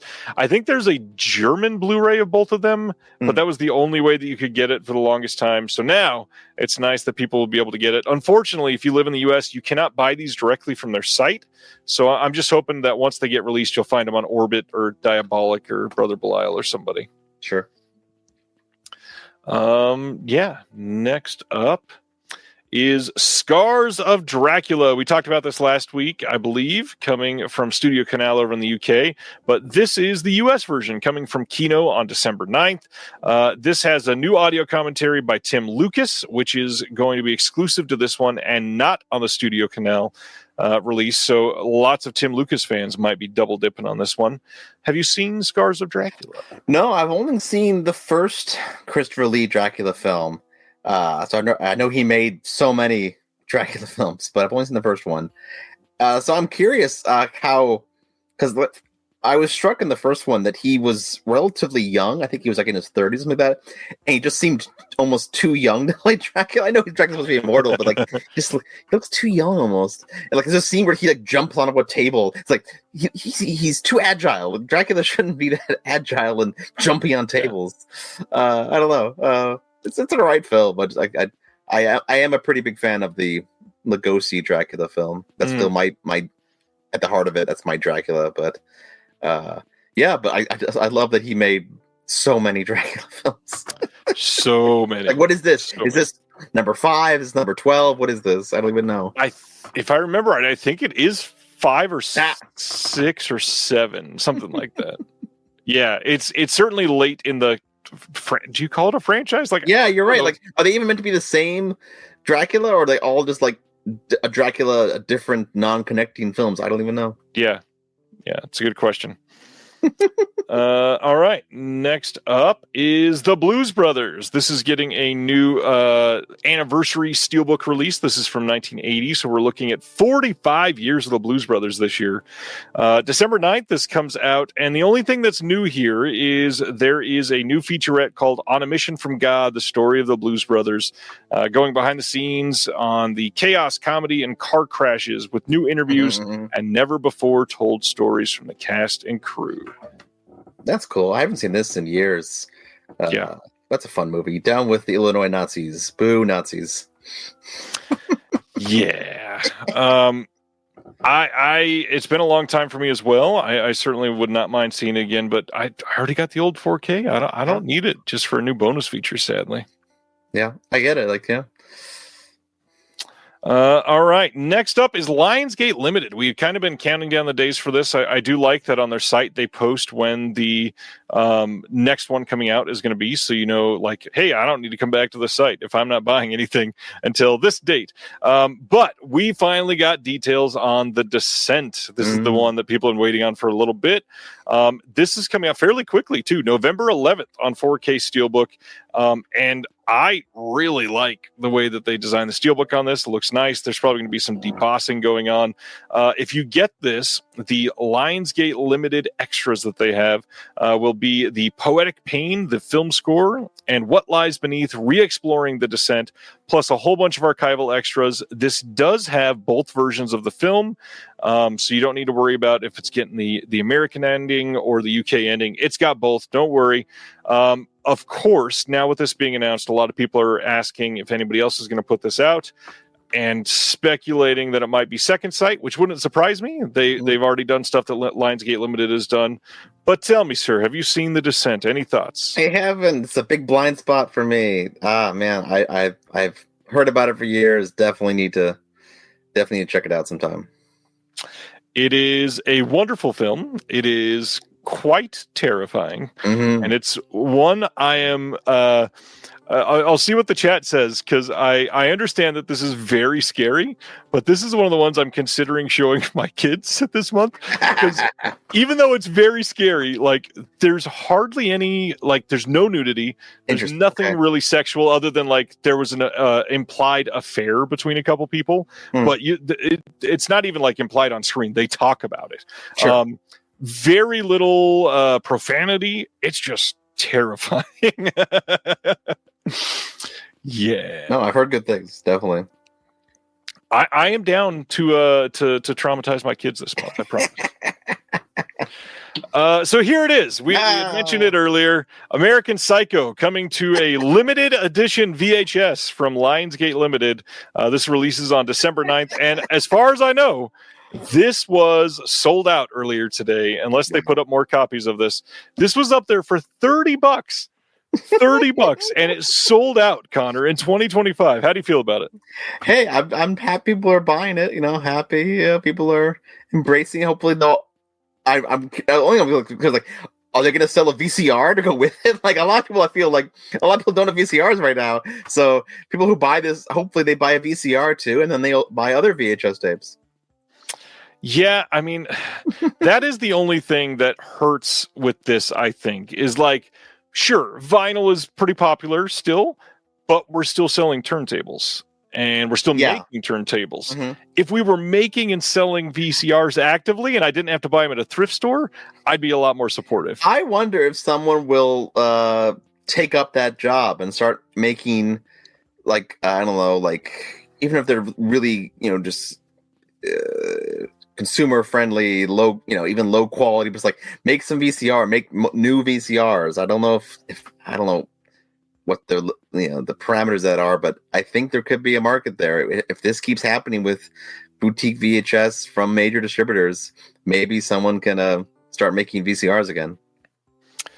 It would be a good sign if people wanted to go down that route. Hardware is normally where like the confidence comes from. Mm-hmm. And that's, everybody starts talking about, is physical media going away? They're still making 4K players. If the last manufacturer shuts down, then I'll start to get pretty worried. Yeah. But if you don't want it on VHS, don't worry. They are releasing American Psycho on a 4K, not Steelbook, but in this collector's edition presentation here. They've got a CD jewel case that is here to play off of the Huey Lewis music in the film. We've got a 25th anniversary 4K premium collector's edition with an outer box featuring the iconic Christian Bale image. And then we've got some new extras in here. Savage Satire, American Psycho at 25, A World of Perfect Surfaces, Visual Aesthetic, an amuse-bouche main title, and then Q&A with the co-writer and director Mary Herron, plus all kinds of archival extras. I've already got the old 4K, so again, I have no reason for this. However, if you just never have upgraded, this is a pretty neat package if you like the movie. I do like the cover. That's quite nice. Yeah. Yeah, good movie. Like it. See it. Next up, Walking Tall from 2004, getting a 4K release from Kino on December 9th. We get a new audio commentary by Brandon Strusnig. We got a couple of archival commentaries that are on here, and then all kinds of archival extras on the Blu-ray. Have you seen Walking Tall? I have not. This is I'll say I'm a big okay, all right, I get it, Def Crocodile, I get it. Yeah. VHS. Let me have my VHS. No need to criticize me, man. I'm a big defender of Scorpion King when it comes to young Dwayne Johnson. I'm a big fan of that movie. That's a good time. Young PlayStation 1 graphics cutscenes. Oh yeah. Hey, come on. Him and Michael Clark Duncan, kicking ass in like fantastical Egypt or whatever it is. Good fun times. Yeah. But yeah, Dwayne Johnson. Yeah, I haven't seen this one. And I haven't seen Smashing Machine either. His new film, which I've heard is okay. I've heard good to mix things. I don't know. Maybe I'll see it. I will support the word mixed in that one. Okay, there we go. I'm on the other end of that spectrum for sure. Another one from Kino, 2006's Nacho Libre getting a 4K release on December 9th. This is the Jack Black starring film from Jared Hess, who has done, of course, Napoleon Dynamite, and this year's amazing The Minecraft movie. We've got all kinds of archival extras on this one as well, plus a new interview with the actress Ana de la Reguera.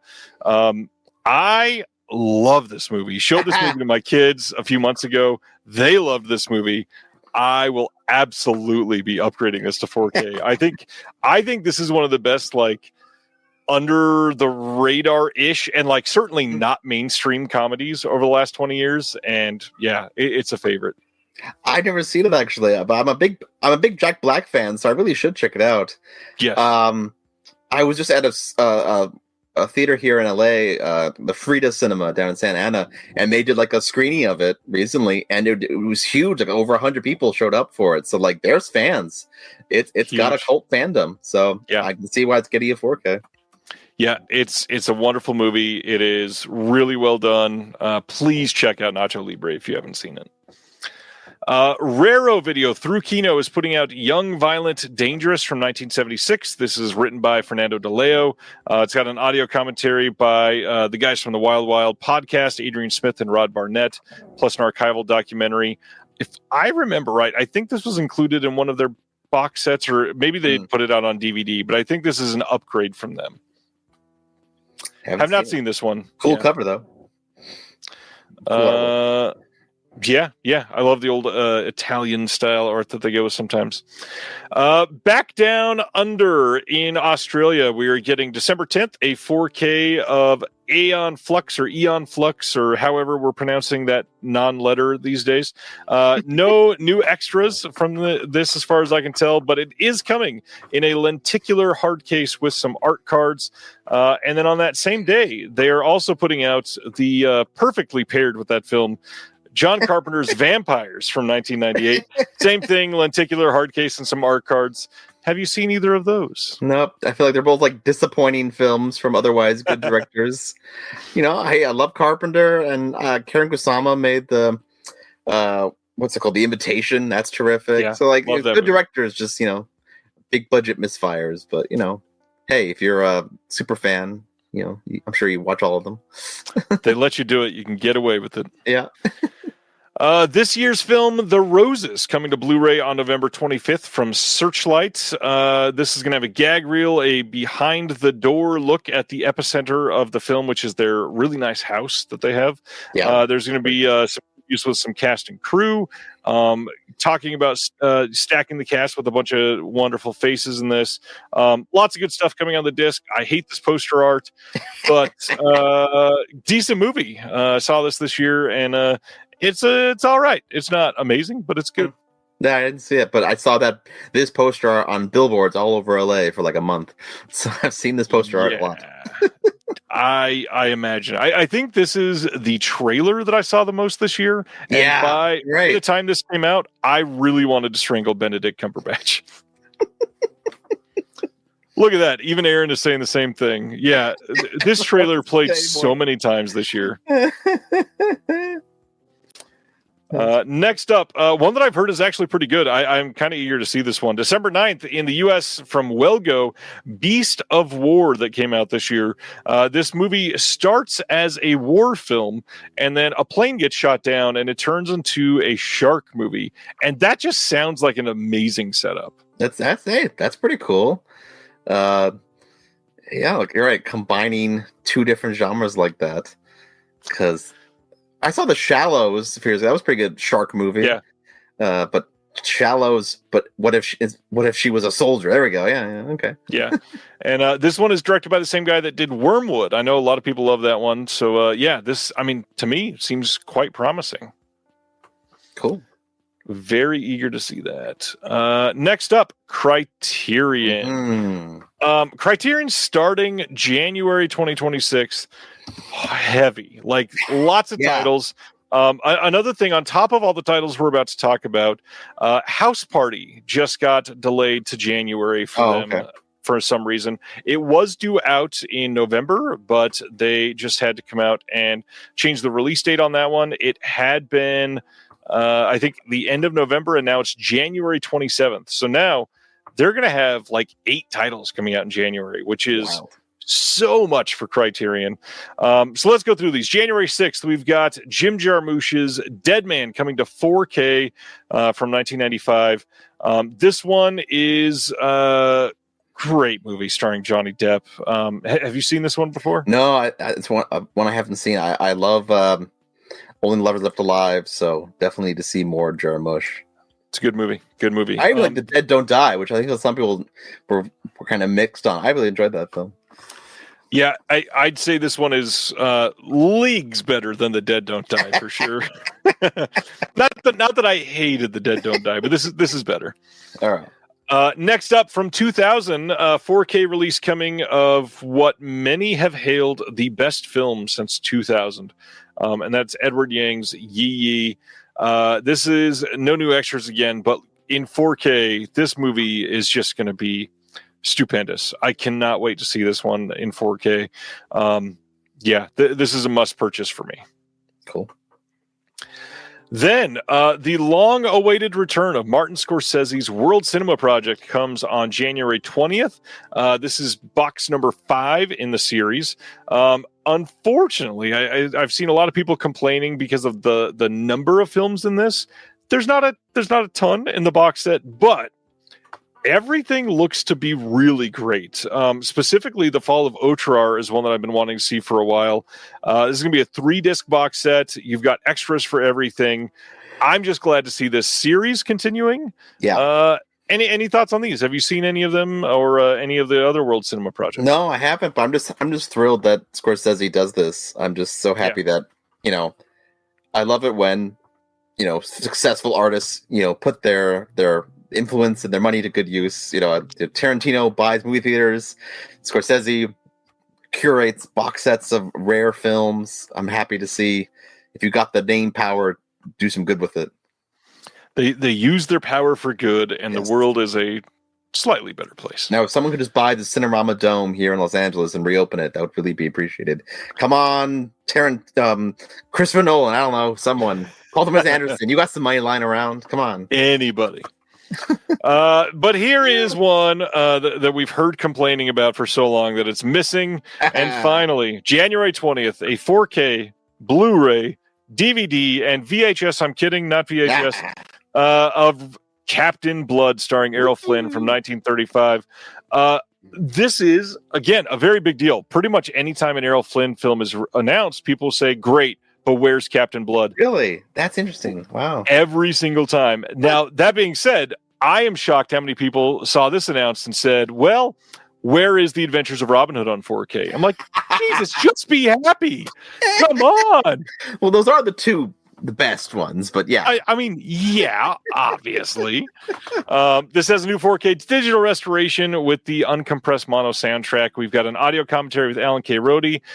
We've got a documentary from 2005 on the making of the Lux Radio Theater adaptation of the film. There is a new essay by Farron Smith Name, and that is it. So, yeah, I do wish there was some more extras on this. However, just to see this film in HD and delivered with this beautiful cover, and I mean 4K on Captain Blood. Like, how do you argue with that? No, it's true. I'm a big pirate guy. I've been a pirate fan my whole life, so this is definitely it's a top tier pirate movie, one of the all time greats.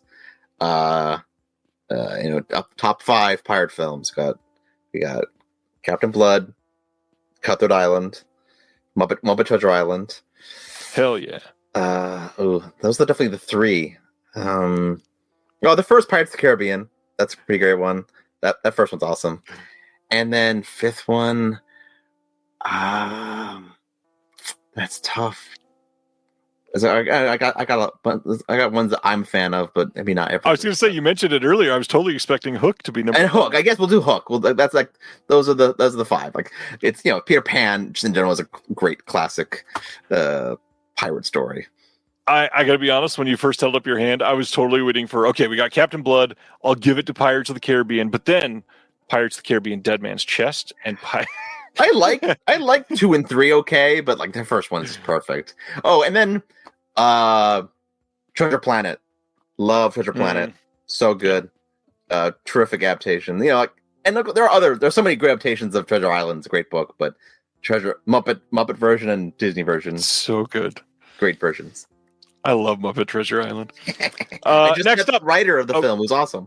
That's right. Yeah, I totally fun. forgot about that. January 20th, as part of the Criterion Collection Presents or Criterion Premieres line that they're doing, is Caught by the Tides from 2024. I had heard about this one for a bit. I need to see this. We've got, as usual, just a Meet the Filmmaker sort of interview on here, and then some notes by film critic Carlos Aguilar. That's my friend. There you go. Look at that. I'm thrilled that he's writing the notes for this. Yeah. On a Criterion release. That's awesome. Yeah, he did the booklet for The Shape of Water. That last year, or was that earlier this year? Yeah. Nice. Very nice. I don't know. Criterion, that would be an intimidating company to do something like that for. Oh, yeah. Yeah. Next up is John Huston's The Dead from 1987. Tell us about it, sir. Oh my god, I screamed, I cheered when I saw this. The Dead, John Huston's final movie, an adaptation of the James Joyce story, The Dead, from his book Dubliners. Phenomenal movie, just an all-time great film. What a film to go out on. It's such a powerful story about life and death and accepting that we're all going to die, and regrets and celebration and family. It's a beautiful film, wonderful adaptation. I literally just was on a friend's podcast, the Skylight Bookstore podcast this summer, talking about the film and the book, and saying, I really hope we get this should come to Blu-ray one day. And then a few months ago, they announced the Australian trilogy box set from, I think, Imprint, which had his three of his movies. I was like, do I want that? That's a lot of money. Do I want to get it? But I waited, and I'm so glad I waited, because this looks great. Criterion, love the cover, beautiful cover art. Great art on this.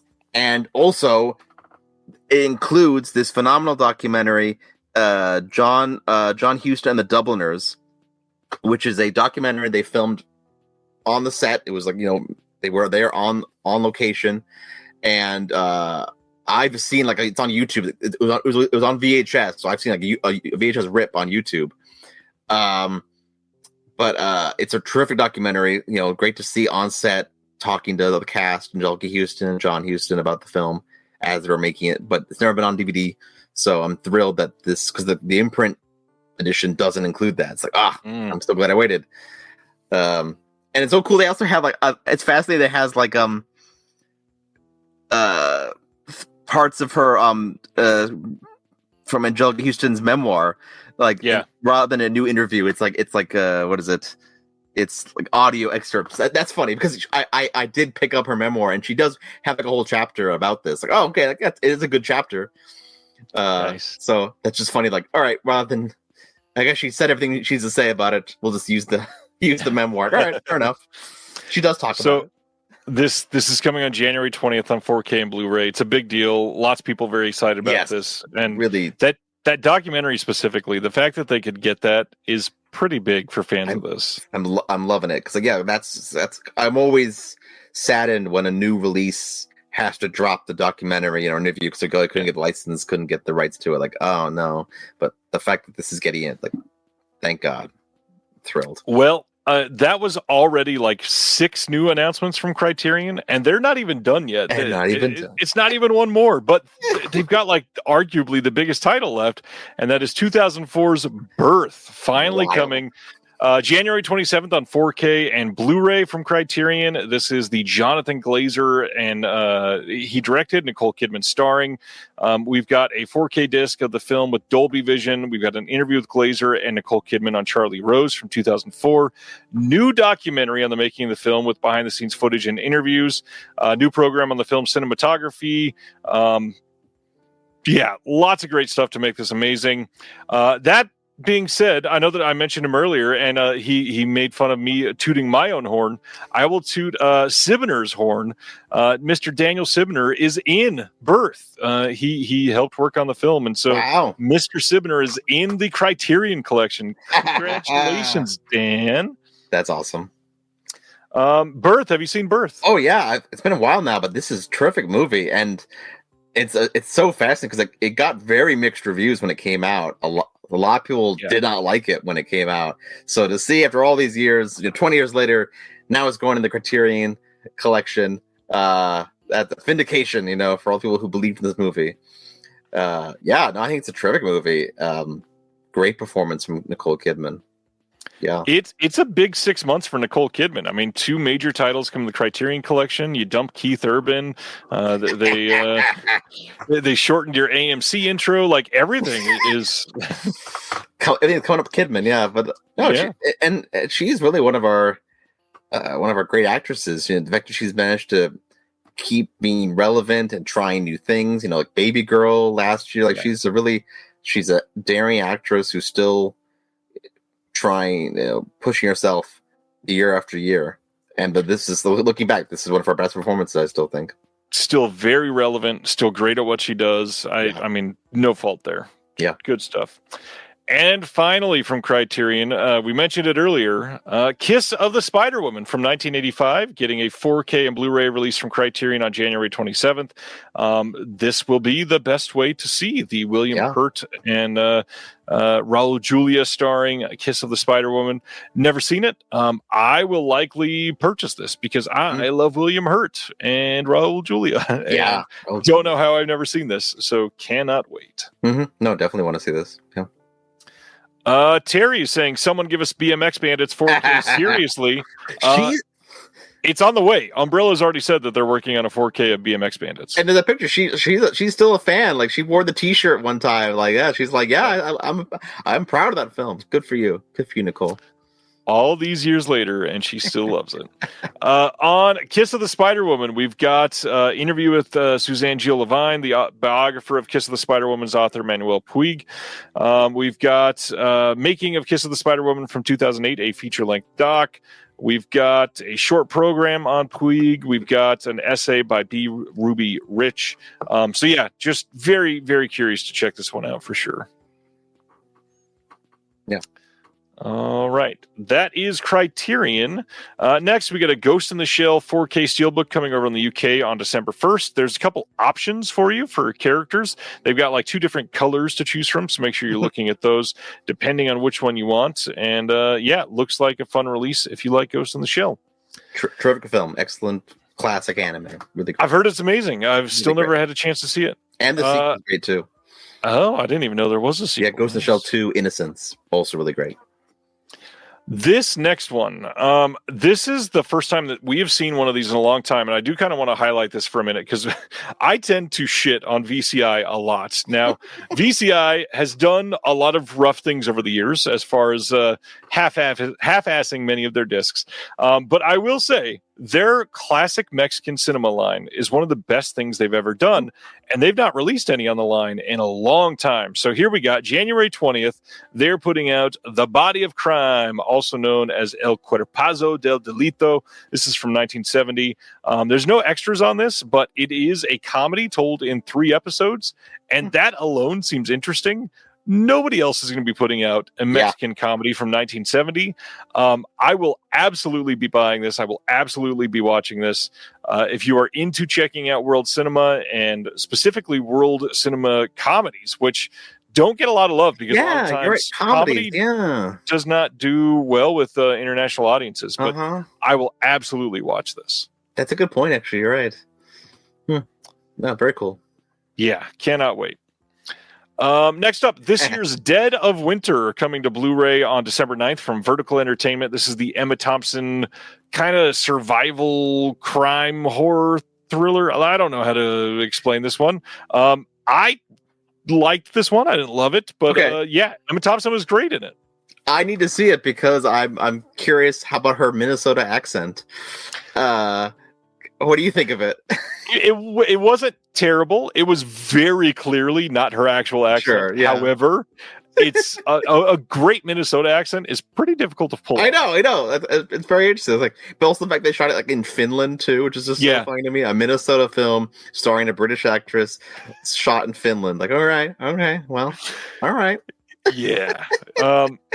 I will say this gives rise to another wonderful Judy Greer performance, who is kind of quietly like one of the best actresses working. Yeah. I was just stoked to see what she did with this. So yeah, check out Dead of Winter. And then another one that we've not heard from in a while, Cinema Guild, putting out a Blu-ray on December 16th of Hong Sang-soo's In Our Day from 2023. I've only ever heard great things about this one. Have not had a chance to see it because Hong Sang-soo releases, it seems like a movie every 4 days. Every 4 days, my God. This one is going to have a conversation with Ki Ju Bong and Ki Do Young. There is a trailer on here and a booklet with an essay by Matias Pinheiro. And reversible art. This is a Korean film, and it's supposed to be great. Yeah. Have not seen it. Next, celebrating a 100-year anniversary in the 100th anniversary edition, even though it's only coming out 99 years after it came out. 1926's Bo Guest getting a Blu-ray release on November 25th from, I think this is a new company called Film Preserve. It seems like they're an offshoot of the Rialto Report and possibly working with somebody from Paramount. I tried to find some better information, but I cannot find anything that they're hosting online anywhere. So more hopefully to come from them. I also have no word on extras on this. I have a feeling there are some, considering this was a Kickstarter project. Oh, okay. But yeah, Bo Guest with Ronald Coleman. Tell me about it, Connor. I feel like you've got some experience with some people here. I haven't seen it, but it did play at the Cinecon Film Festival this year, new restoration. So whatever this restoration. So I missed it, but yeah, definitely I've heard it's very good. So I'm glad it's finally coming to disc. Excellent. The Legend of Ochi from this year getting a 4K release overseas. This only got a Blu-ray here in the US from A24, but it's getting a 4K Blu-ray and DVD from Entertainment in Video in the UK on October 27th. You can pre-order this now, and yeah, we'll see if that's a big improvement over the A24 Blu. I liked it. It was a fun movie. Nice. I've been dying to see it. I heard the creature design is fun. Really great. The creatures are really impressive. They wrote that Ochi there is very cute. Yeah, it's a fun movie. It's very kind of like, I don't know if it's not groundbreaking in a way, but just well done. Willem Dafoe. Always love seeing Willem Dafoe. Always.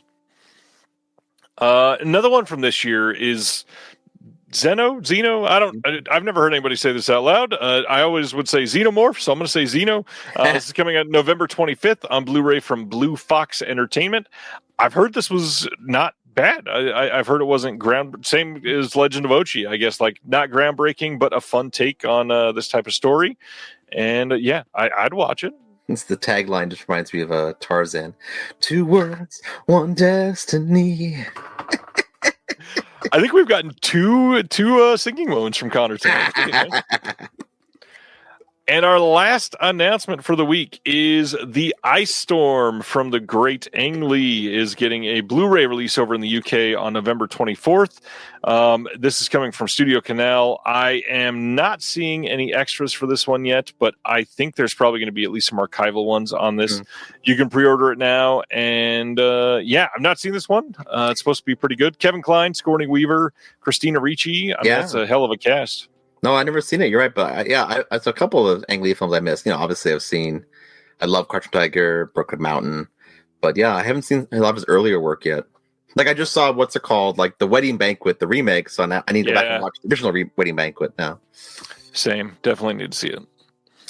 That is it for announcements. Let's go into what is coming out next week in case you forgot. The big ones from Criterion next week: A History of Violence 4K and Altered States 4K. Now, we should stress these are a big deal not only because they come out next Tuesday, but the Criterion flash sale will be happening next Tuesday as well on their website. So everything will be 50% off, including these brand new titles. So these 4Ks you can get at $25. I believe these are both $50 4Ks. The A24 Eddington 4K, that was a site exclusive 4K. The Blu-ray is released widely. That is going to be out now. I think if you bought it from the site, it's probably shipped already. The Shout Factory Nosferatu the Vampire 4K is shipping now. The Place Beyond the Pines 4K is one that I definitely need to get. The Clue 4K Steelbook from Paramount is out there. Rampage 4K from Kino, another one I need to get. trying to beef up my Friedkin collection. Mm. The X trilogy from A24 should be shipping here soon. Fun. 3 and 3 Extremes from Arrow is out now, pretty much. We've got the Shrouds from Criterion next week as well. Savages 4K from Shout Factory. Furious Swords and Fantastic Warriors, the Cheng Che box set from that was Eureka that put that out. Oh, the Evangelion movies, very cool. Yeah. Yep. Are those the first release of that, or are those re-released? They're re-released. Yeah, they were released by a different company. Now G Kids, I believe, is re-releasing them. Yeah. Yep. Yeah. We got the Radioland Murders from Kino. My vote for worst cover art in a long time, Relay, is coming out next week. I really enjoyed the movie, but man, these aren't even like properly photoshopped. I feel like it was done in like MS Paint. It's pretty bad. The X coming out from Kino Lorber and Dark Force Entertainment together. The last screening is not shipping from TerraVision next week, I promise you, even though it's showing up there. We've got Project Genesis 4K next week. Shakespeare Shitstorm 4K from Spy Family, fun show. My Hero Academia, big fan. Yeah. The anime shows. Overlord Season 1. Overlord Season 2, Overlord Season 3. Tulsa Tears, another one from VCI, is coming out next week. We got some standard editions. Marley Matlin, the documentary from Kino. Solely main story from Kino as well. And that is about it. Any of those anime titles worth picking up for people that have not checked them out? The Evangelion films are going back to Scott Pilgrim Takes Off. The idea of like taking a story and then the new story reinvents it and takes it a different direction. I don't know if it was their first one, but that Evangelion did the similar thing. The show was really great from the 90s, and then they made these movies like 10, 15 years later where the first movie starts like, oh, it's going to be a straight remake of the show, but with a bigger budget. But then the second movie was like, we're going a whole different direction here now. You know, if I'm going to remake this show as movies, I'm going to do some new things with it now. Like, and that kind of divides audience. Like, oh, cool, new stories. And we're like, oh, why didn't you just stick to the story? But like, you know. They're interesting. They're worth checking out if you're a Evangelion fan. It's because just to see how the artist he's grown over 10 years. He has new interests now. All right, well that's how it works. Nice. Definitely a couple here that I'm going to check out. Gary had asked in the comments about the Nosferatu release from Shout. As it turns out, yes, can confirm the Shout Factory Nosferatu 4K looks leagues better than the DNR to All Hell release that came out from BFI. I absolutely fully endorse the Shout Factory Nosferatu. Check it out if you are into that film, which you absolutely should be, because it's a masterpiece. Tonight, because it's October, we are talking about obscure horror recommendations. So things that are not usually brought up in lists like this or in, I don't know, fancy TikTok recommendation videos or top 10 releases in 1982 or whatever. These are ones that tend to be overlooked, forgotten, smaller. Many of these have probably gotten physical media releases at some point or still available. Check them out if they are. But we're going to be going back and forth, sharing a handful of them. Connor's got a few extra that I don't. So, Connor, why don't we do your first two? Sure. Yeah, it was definitely hard to narrow it down. So I was thinking, what is obscure? How do you define obscure? It's a tough thing to define. But first of all, honorable mention. It's not a horror film per se, but my favorite Halloween film, obscure Halloween film, is The Halloween Tree, the animated TV film from the 90s, Ray Bradbury adaptation. Love that film. Kind of my personal favorite, Halloween watch. That and Something Wicked This Way Comes. Just two great Bradbury adaptations. They're not really scary per se, but they're just really autumnal and spooky and Halloweeny. So definitely worth seeing. Something Wicked is getting a bunch of attention lately. I think it just showed up on streaming for the first time or something. Disney Plus. They finally put it on Disney Plus. It was available. You could buy it from iTunes, but they finally put it on Disney Plus, which is always guys, you have Disney Plus. Why did it take you 6 years to upload it? Did you forget to click upload? What happened? You own the movie, Disney. Why was it taking you 6 years? Ridiculous. You own the rights. Just press the button already. But let me think. Here's one definitely in the same vein as Something Wicked as It Comes, we got Company of Wolves. Great movie. Very fantastical, dreamlike, in the woods kind of film. Yeah. Once again, I wouldn't know it's entirely scary per se, but it's got werewolves, it's got gore. There's an amazing scene where a werewolf transformation where the wolf literally comes out of his mouth. Incredible scene. So I adore this film. Neil Jordan, really great Irish filmmaker, one of his best films, and I'm so happy that there's this 4K and Blu-ray from Scream Factory. Yeah, incredible performance from Angela Lansbury in this, and if you've somehow never seen The Company of Wolves, this is really great gateway horror. This is one that's also on my list for my kids right now. Definitely. Because there's like nothing offensive about this whatsoever. It is perfectly benign. Yeah. No, so yeah. All right, you go. Okay, I've only got 5, so after this one, I'll let you do 2. Okay. I went and grabbed 1 because the last time I showed this was a few years ago on the show, and people had never seen this. I think this is, yes, it's a German release from NSM Records. This is a movie that came out, what years? I think it's like 2008. You're going to recognize a lot of the names associated with it, but many people have still not seen this. And I had to talk about this wonderful release of The Midnight Meat Train. This movie is so well done. It is a movie starring Bradley Cooper in a genuine horror movie about this weird thing that happens on a subway in New York after hours. There's a lot of blood. There's some creatures. This movie is great and not ever really discussed in the pantheon of like great creature films or even like great horror movies from the 2000s and beyond. I definitely think Bradley Cooper can act, and so he did very well in this. There's a couple other faces that you recognize. You'll probably recognize the director. It's Ryuhei Kitamura. He's done a handful of other movies that you've definitely seen. I love The Midnight Meat Train. Have you seen this one? No, I definitely heard of it, but but you're right. Like now it feels almost like, oh, Bradley Cooper's in a horror film. It's one of those things like, right. Sadly, it's one of those things like once you become famous, you don't go horror's like a step down. It seems almost like, I'm happy he made at least one horror film before he became super famous, just like Johnny Depp has Nightmare on Elm Street. It seems like most people have at least one, and I always love that. Yeah. Mm-hmm. I think it's smart. If you're an actor, you should do a horror film because no matter what, horror fans will remember you for the rest of their lives. They will always. So you should always do a horror film as an actor because you never know. You need to sign autographs. Horror fans will want your autograph. Sibner has reminded me through that whole thing. I did not say, but it is written by Clive Barker as well, which is a pretty big selling point. Yeah. So. I don't know if it's obscure, but like Rawhead Rex. I'm a big fan of Rawhead Rex. I think it's a fun movie. It's silly, perhaps, but it's enjoyable. All right. Cheers. I'll do kind of 2 together. 2 films kind of about like questioning reality and what's real and what's not. Paper House and They Look Like People. They Look Like People is good. Yeah, They Look Like People really great. I saw this at Slam Dance. I was there. I think I was there, or I saw it right afterwards.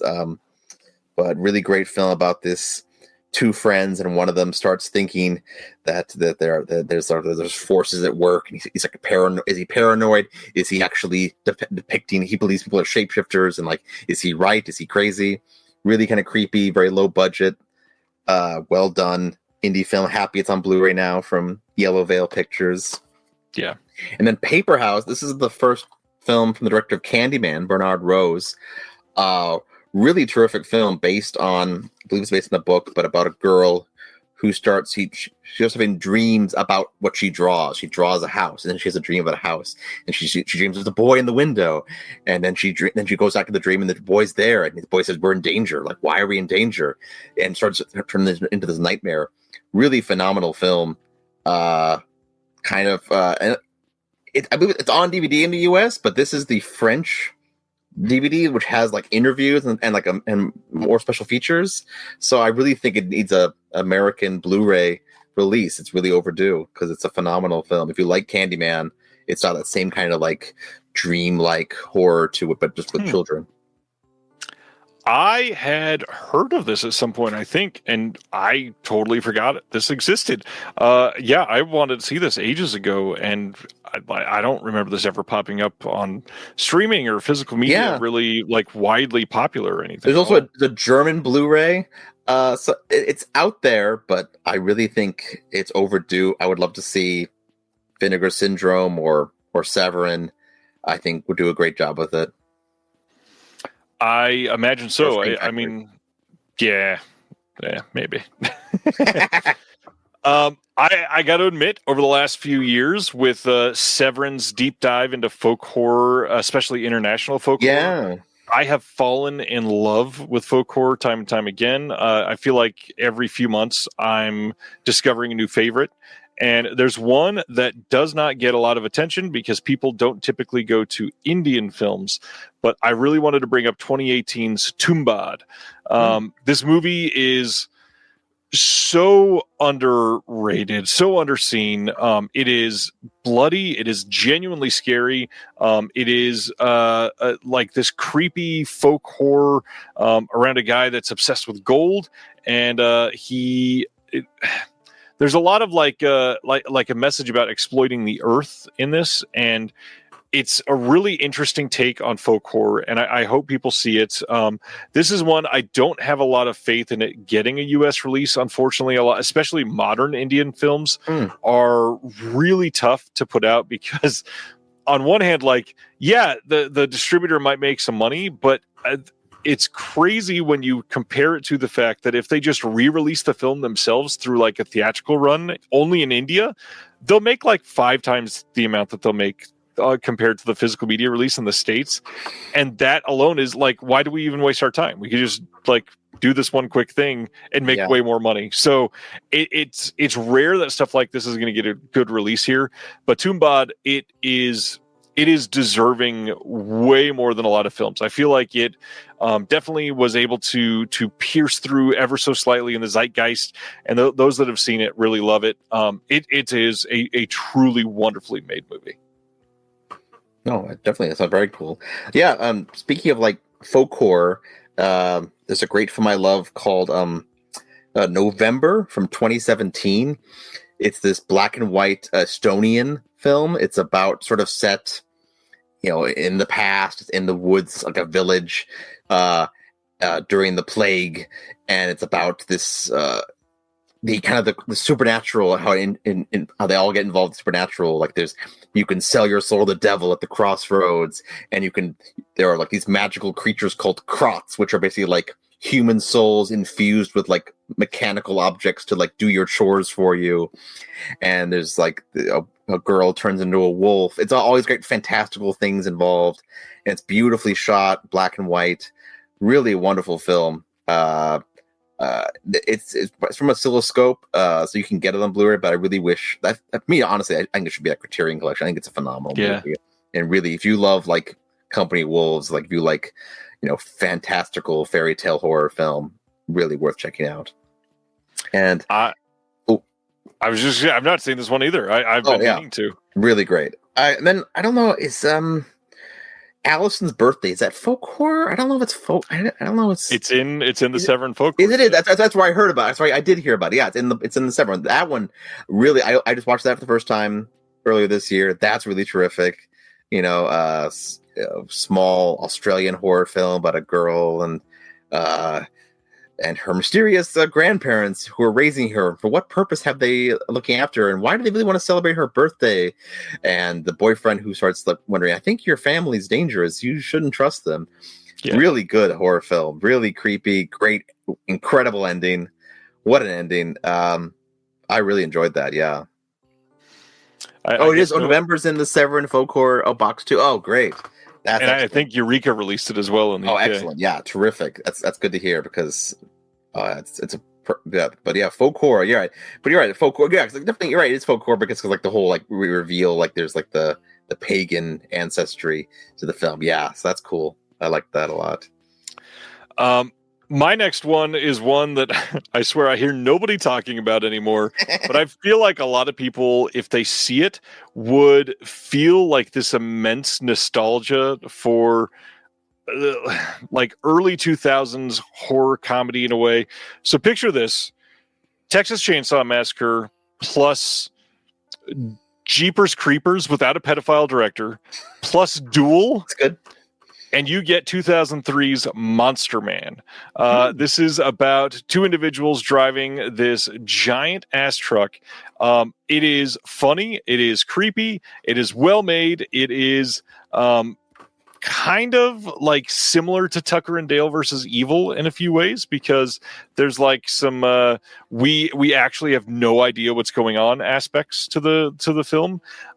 Monster Man is quite silly, and I think that's one of the reasons why it gets overlooked. But watching it back now, it is so much more of what I appreciate, because back, before, like, we started to lose it in like 2000 or 2001, but by about 2004 or 5, everything was just, we have to make everything for the cheapest amount possible. So we're not going like to any interesting looking locations. We're making this for as cheap as we can with, like, I don't know, my grandma's backyard for the setting or something. But Monster Man looks good. It is fun. I think this got a Blu-ray release from Wicked Vision in Germany, and I feel like 101 Films may have put it out at some point, but I've not verified that one. It is so good. It is definitely underseen. Highly recommend Monster Man. It is genuinely fun. Cool. Well, that's great. Yeah. Speaking of like really kind of low budget ones, One Bedroom or One BR. Have you ever heard of this? I think I have a bootleg of that. But yeah, this one's fun. I'll shout out, toot my own horn here. I'm on this one actually. Oh, nice. On the special features, because I had a podcast called 1 Week Only with my friend Carlos. We specialized in reviewing small indie films and international films. So I saw this at Beyond Fest here in LA back in 2019, and then I interviewed the filmmaker for my podcast, an audio interview, and then they said, "Hey, we're doing the Blu-ray. Can we put your audio interview on the Blu-ray?" It's like, "Oh, sure, No I'm way. thrilled." So yeah, that's I'm on the Blu-ray here. So that was pretty funny. Yeah, but this is not the one I was thinking of, by the way. Oh, This okay. is not the one. Yeah, as soon as you said that, I was like, no way that this is the one. No, this one is about a girl, a young woman who moves to Los Angeles and finds an apartment, 1 bedroom, and she starts and it seems perfect. It's a lovely apartment building. Everyone's friendly. They do barbecues in the patio, and then like, wait, maybe there's something wrong here. I don't want to spoil it, but like, wait a second, everyone's a little too friendly. What's going on here? Very economical. This is all in one building. Smart use of minimal resources. Very cool, good ending. Yeah, so really just looking for clever, low budget horror filmmaking. Definitely worth checking out. Well, it is in my Amazon cart, and I will be watching it soon. That's awesome that you're on the disc. That's cool. Yeah. Another one. Going back to international horror, I think it's good to point out international horror films. Tigers Are Not Afraid. Have you seen that? Love that movie. Yeah, that's God, I love that movie. That's so good. I feel like, once again, people know about it, but if you haven't seen it, Tigers Are Not Afraid, Mexican horror film by Isa Lopez. She did the new season of True Detective, but this is like her breakout film about children trying to survive with like dealing with cartel violence, and then it takes some supernatural twists and turns. Really good, really creepy, really excellent film. So if you haven't seen that, definitely worth checking out. Some of the best child performances of the last excellent. 20 years by far. Yeah. Mine, this is probably like the least obscure one on my list, but I really wanted to bring out this one because I think it's getting forgotten in the whole like 2009 to 2016, when we had this giant glut of found footage films that were either really awful or like passable at best. I think that there is a lot to discover in The Last Exorcism. This is starring Patrick Fabian, and I think Ashley Bell is her name. Okay.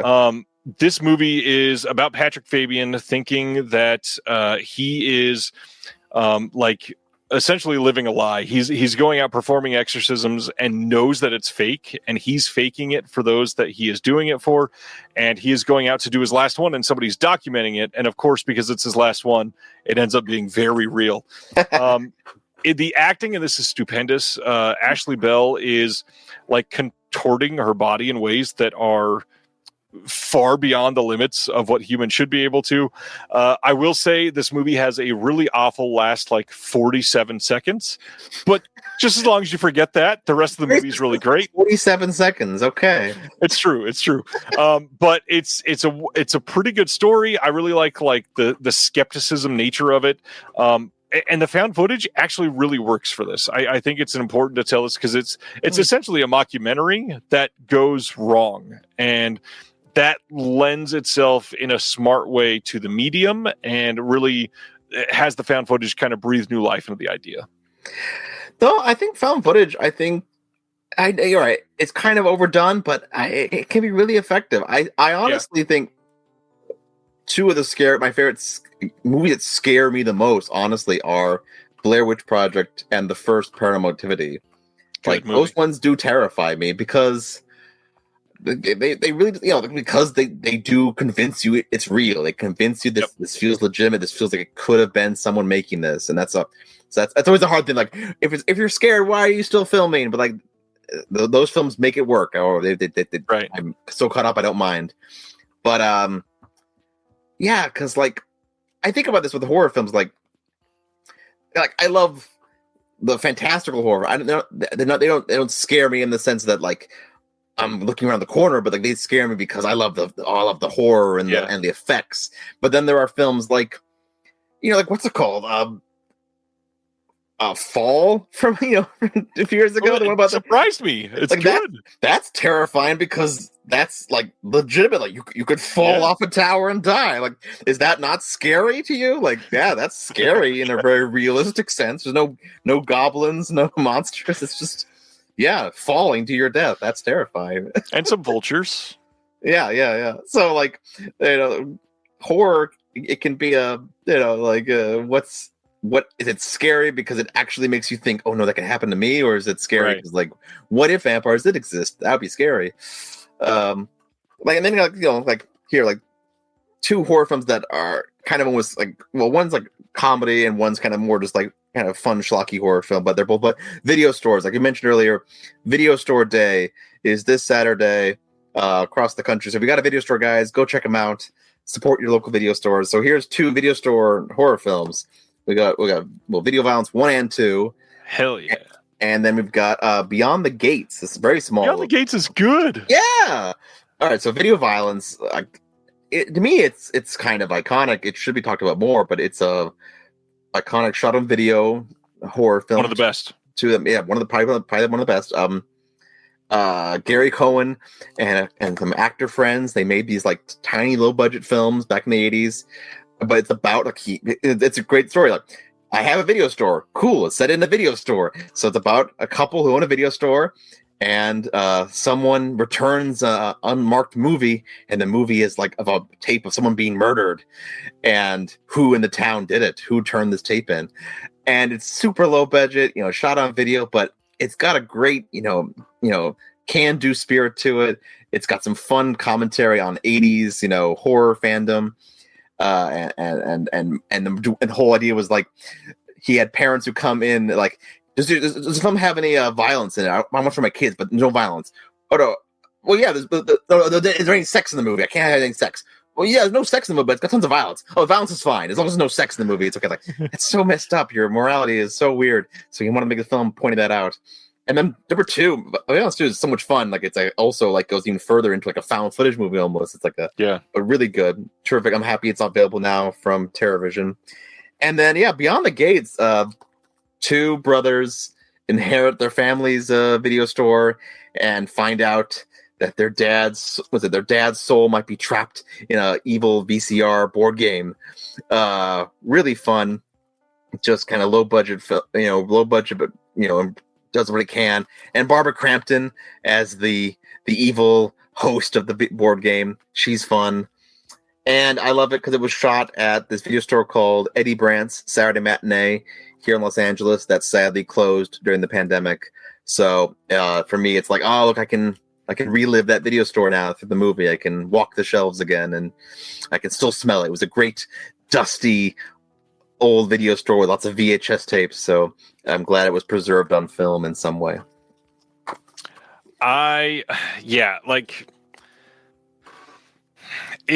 It's not like an amazing movie. It's clearly very low budget for a modern horror movie. But for what they were trying to do, I feel like they were surprisingly successful for it. Not to mention, I mean, anything with Barbara Crampton, I'm going to watch. Yeah. Let's be honest. Great little small role for her. Yeah. Yeah.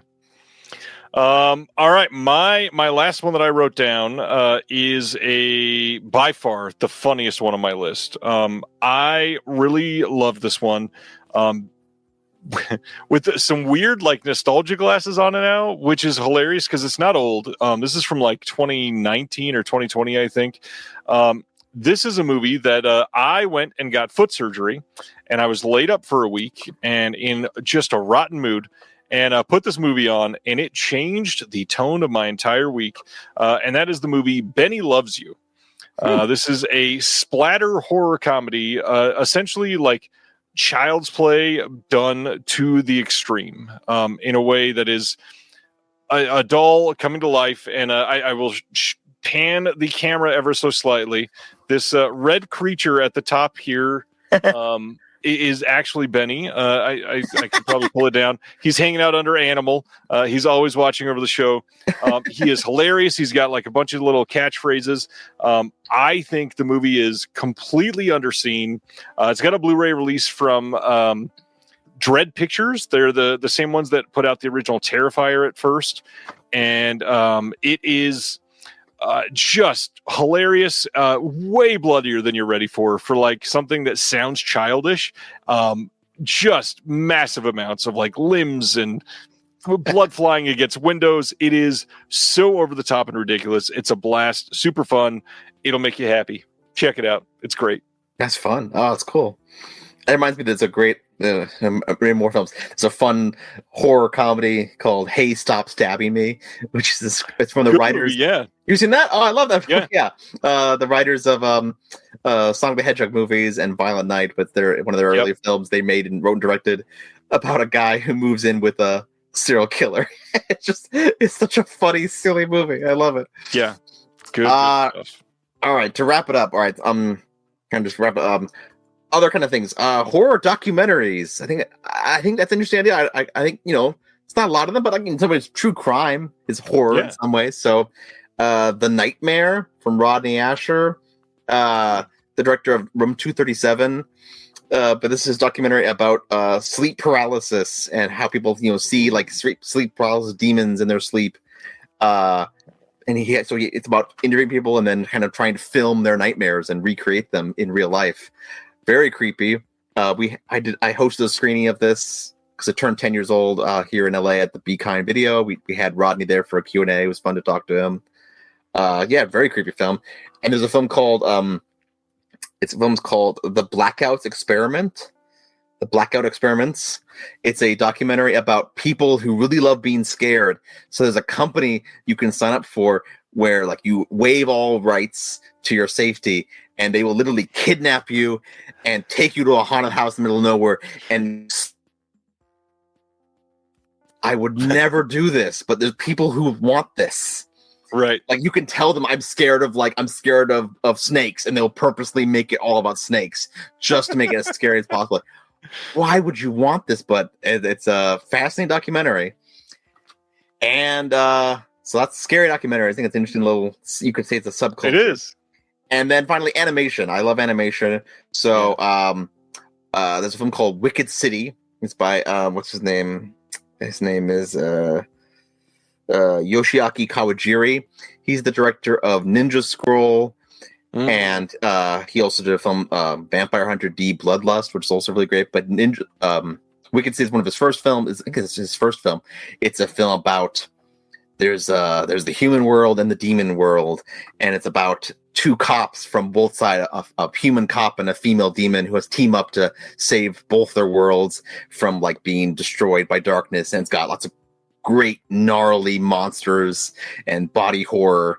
Because I feel like anime these days, there's a lot of like, I feel anime has a perception of, these days, of being like, it's all about high schoolers and action, like Naruto or One Piece, like fun action shows or high schoolers. Like anime in the 80s and 90s used to have like even Ghost in the Shell, adults and horror and violence. Like there's there's still some of that today, but I think there was definitely a different kind of anime being made back then. So if you like really dark R-rated anime, check out Wicked City. And then finally, once again, not super underrated these days, but Perfect Blue, you talked about it last week, and I was like, no, I have to buy it again because this is the UK Anime Limited box set with the storyboards. It's the Blu-ray, but it comes with the whole storyboards. So now I'm like, do I need to buy the 4K now too? God damn it. But Perfect Blue, Satoshi Kon's first film, a terrifying thriller about a young singer turned actress who is being stalked online, and she's not sure who the stalker is. They're basically trying to take over their life. Really great thriller horror about fame and identity. Really terrific film if you haven't seen. But Satoshi Kon's one of my favorite filmmakers. All four of his films, and Paranoia Agent, his TV show, which is a phenomenal show. Sadly he died far too soon, but what he left behind is some of the best animation of all time. Yeah, I love this movie, and it's one of like less than 5 anime films I've ever seen. Oh wow, okay, all right. So what have you seen? Literally like a couple Ghiblis and this, and like Tamla 2010, and not much else. Okay. So do you like what you've seen though? Do you like the Ghibli you've seen? And yeah, I mean it's Ghibli. Like he's a master. You've only seen a couple though. So what have you seen? You've seen Totoro? No, I've still not seen Totoro. Okay. Howl's Moving Castle, and then what is the other? There's at least one more. Spirit of the Way. It's not Spirit of the Way yet. No, it's not one of the big ones. It might be Ponyo. Okay, about the little fish girl. I think so. Okay. Well, yeah. Well, you've got to see Spirit of the Way, Princess Mononoke. They're all on the list. Yeah. Grave of the Fireflies by the great Isao Takahata. Oh man. Well, definitely. I think Con is terrific. Perfect Blue. Then you've got Millennium Actress, which is like an actress looking back on her life and her career. Really beautiful look at like 20th century Japanese cinema. Then you've got Toku Godfathers. 3 homeless people find a baby in a dumpster, and they have to try and find its mother. Really, on Christmas Eve. Really cool, fun Christmas movie. And then his last film, Paprika, about a scientist who makes a machine where you can enter other people's dreams, and of course, someone steals it and starts turning dreams into nightmares. So cool. What's his name? Mamoru Hosoda is a great anime director. He has a film called Summer Wars about basically it's like, what if an AI got into Facebook and started messing with Facebook and like finding everyone and logging people out and finding their house codes and turning off the water and messing with nuclear warheads. Like very, very relevant film made 20 years ago. Wolf Children, about a woman who gives birth to 2 children who can shapeshift between wolves and humans, and how she has to raise them by herself because the husband died. Really beautiful film about motherhood and raising kids. Mind Game by Masaki Yuasa. It's a crazy film, but 3 people will get swallowed by a whale and have to rethink their lives and if they want to escape or if they can escape. Oh man, and I love anime, so yeah, there's so many great anime out there. We found the spot for you. Nice. What else? Oh my god, there's so much else there. Your Name. That's a great one. You should check out. Have you heard of Your Name? Oh yeah. Okay. Many times. Your Name's a great one. That one. Everyone can enjoy that one. Time. Sort of a body swap. High school fantasy romance. Really great. I need to just I'd love to marathon through a bunch of these. Sure.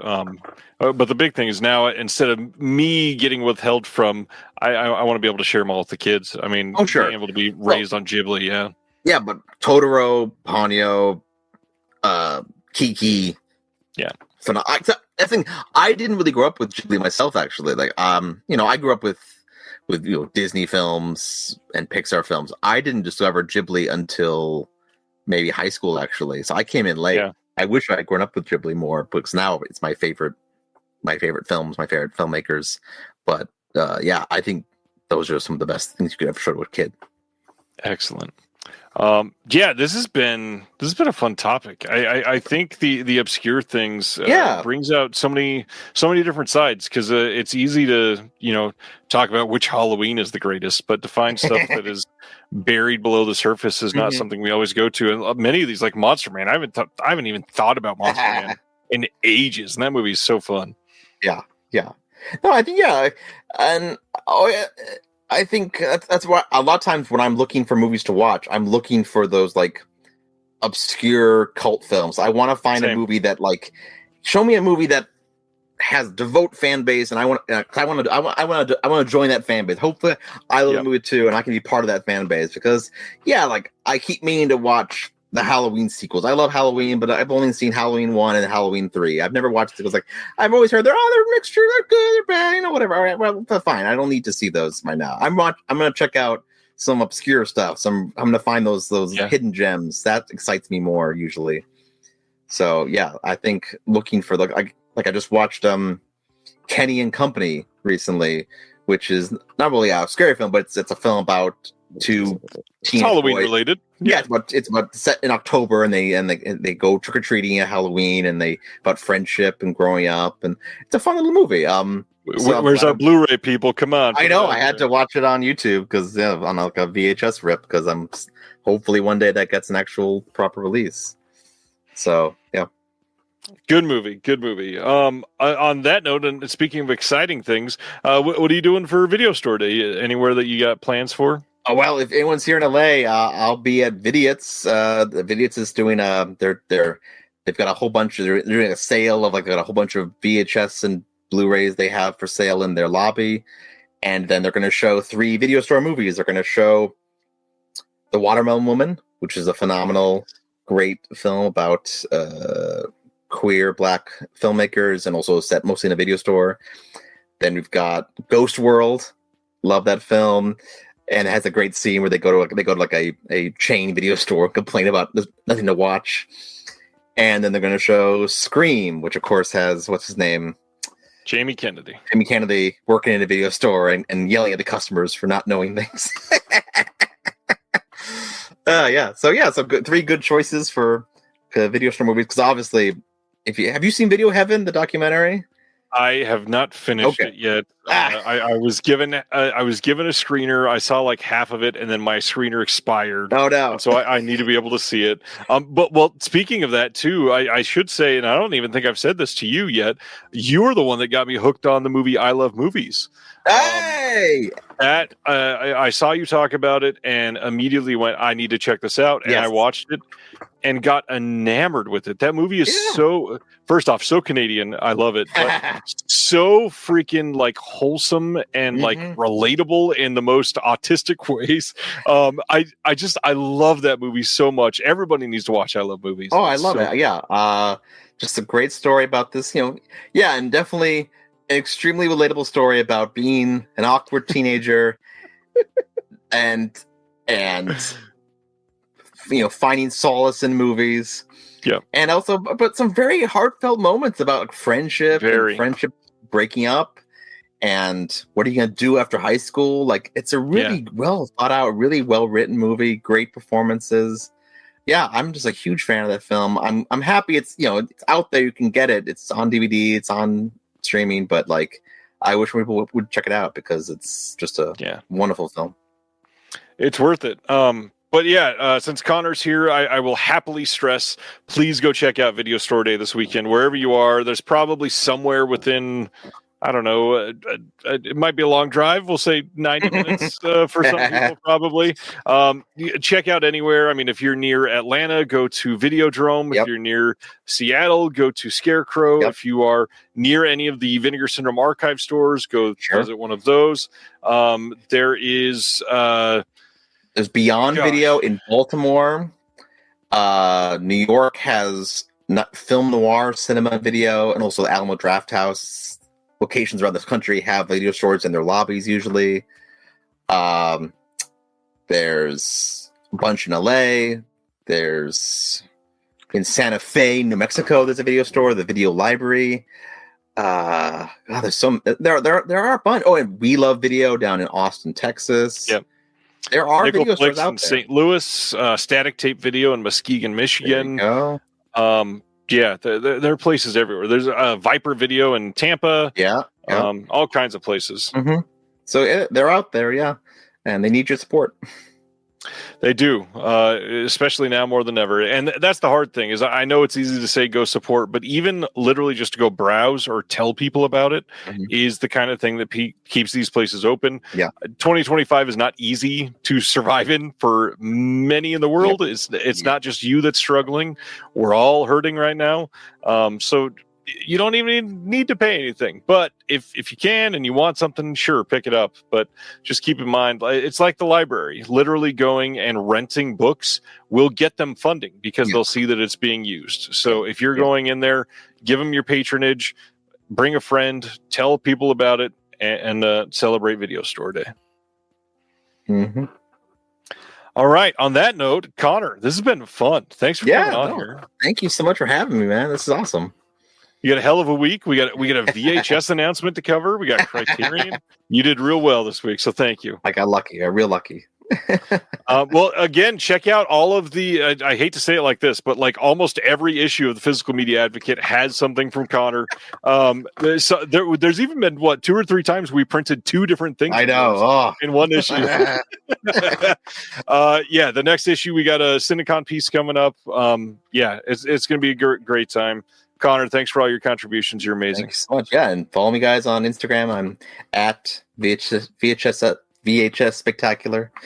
I'm posting all things about all things VHS, all things physical media, all things movie locations. I love going to. I was just in Pennsylvania. Went to the Monroeville Mall where they filmed Dawn of the Dead, but they say it sadly might be closing in the next year or 2. So if you get a chance, don't miss it. Go check out the Dawn of the Dead Mall.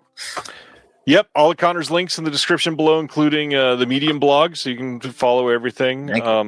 Thank you all for hanging out, and we'll see you next week for another big Halloween episode of Reconnected. We'll see you then. Have a good one. Hey, guys. Thank you for watching The Disconnected. On the way out, make sure that you are subscribed to the channel, that you've liked the video, and that you've copied the link to be able to share with someone else that may appreciate this.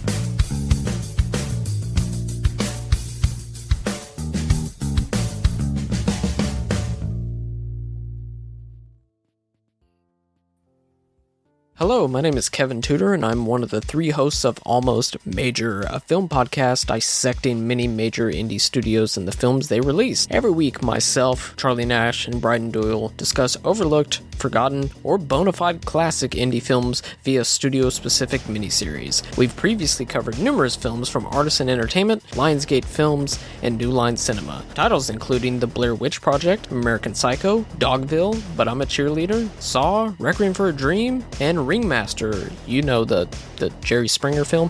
Anyways, we have a fun time every week and we hope you will join us. Subscribe to Almost Major wherever you get your podcasts. Now proudly a part of the Someone's Favorite Productions podcast network.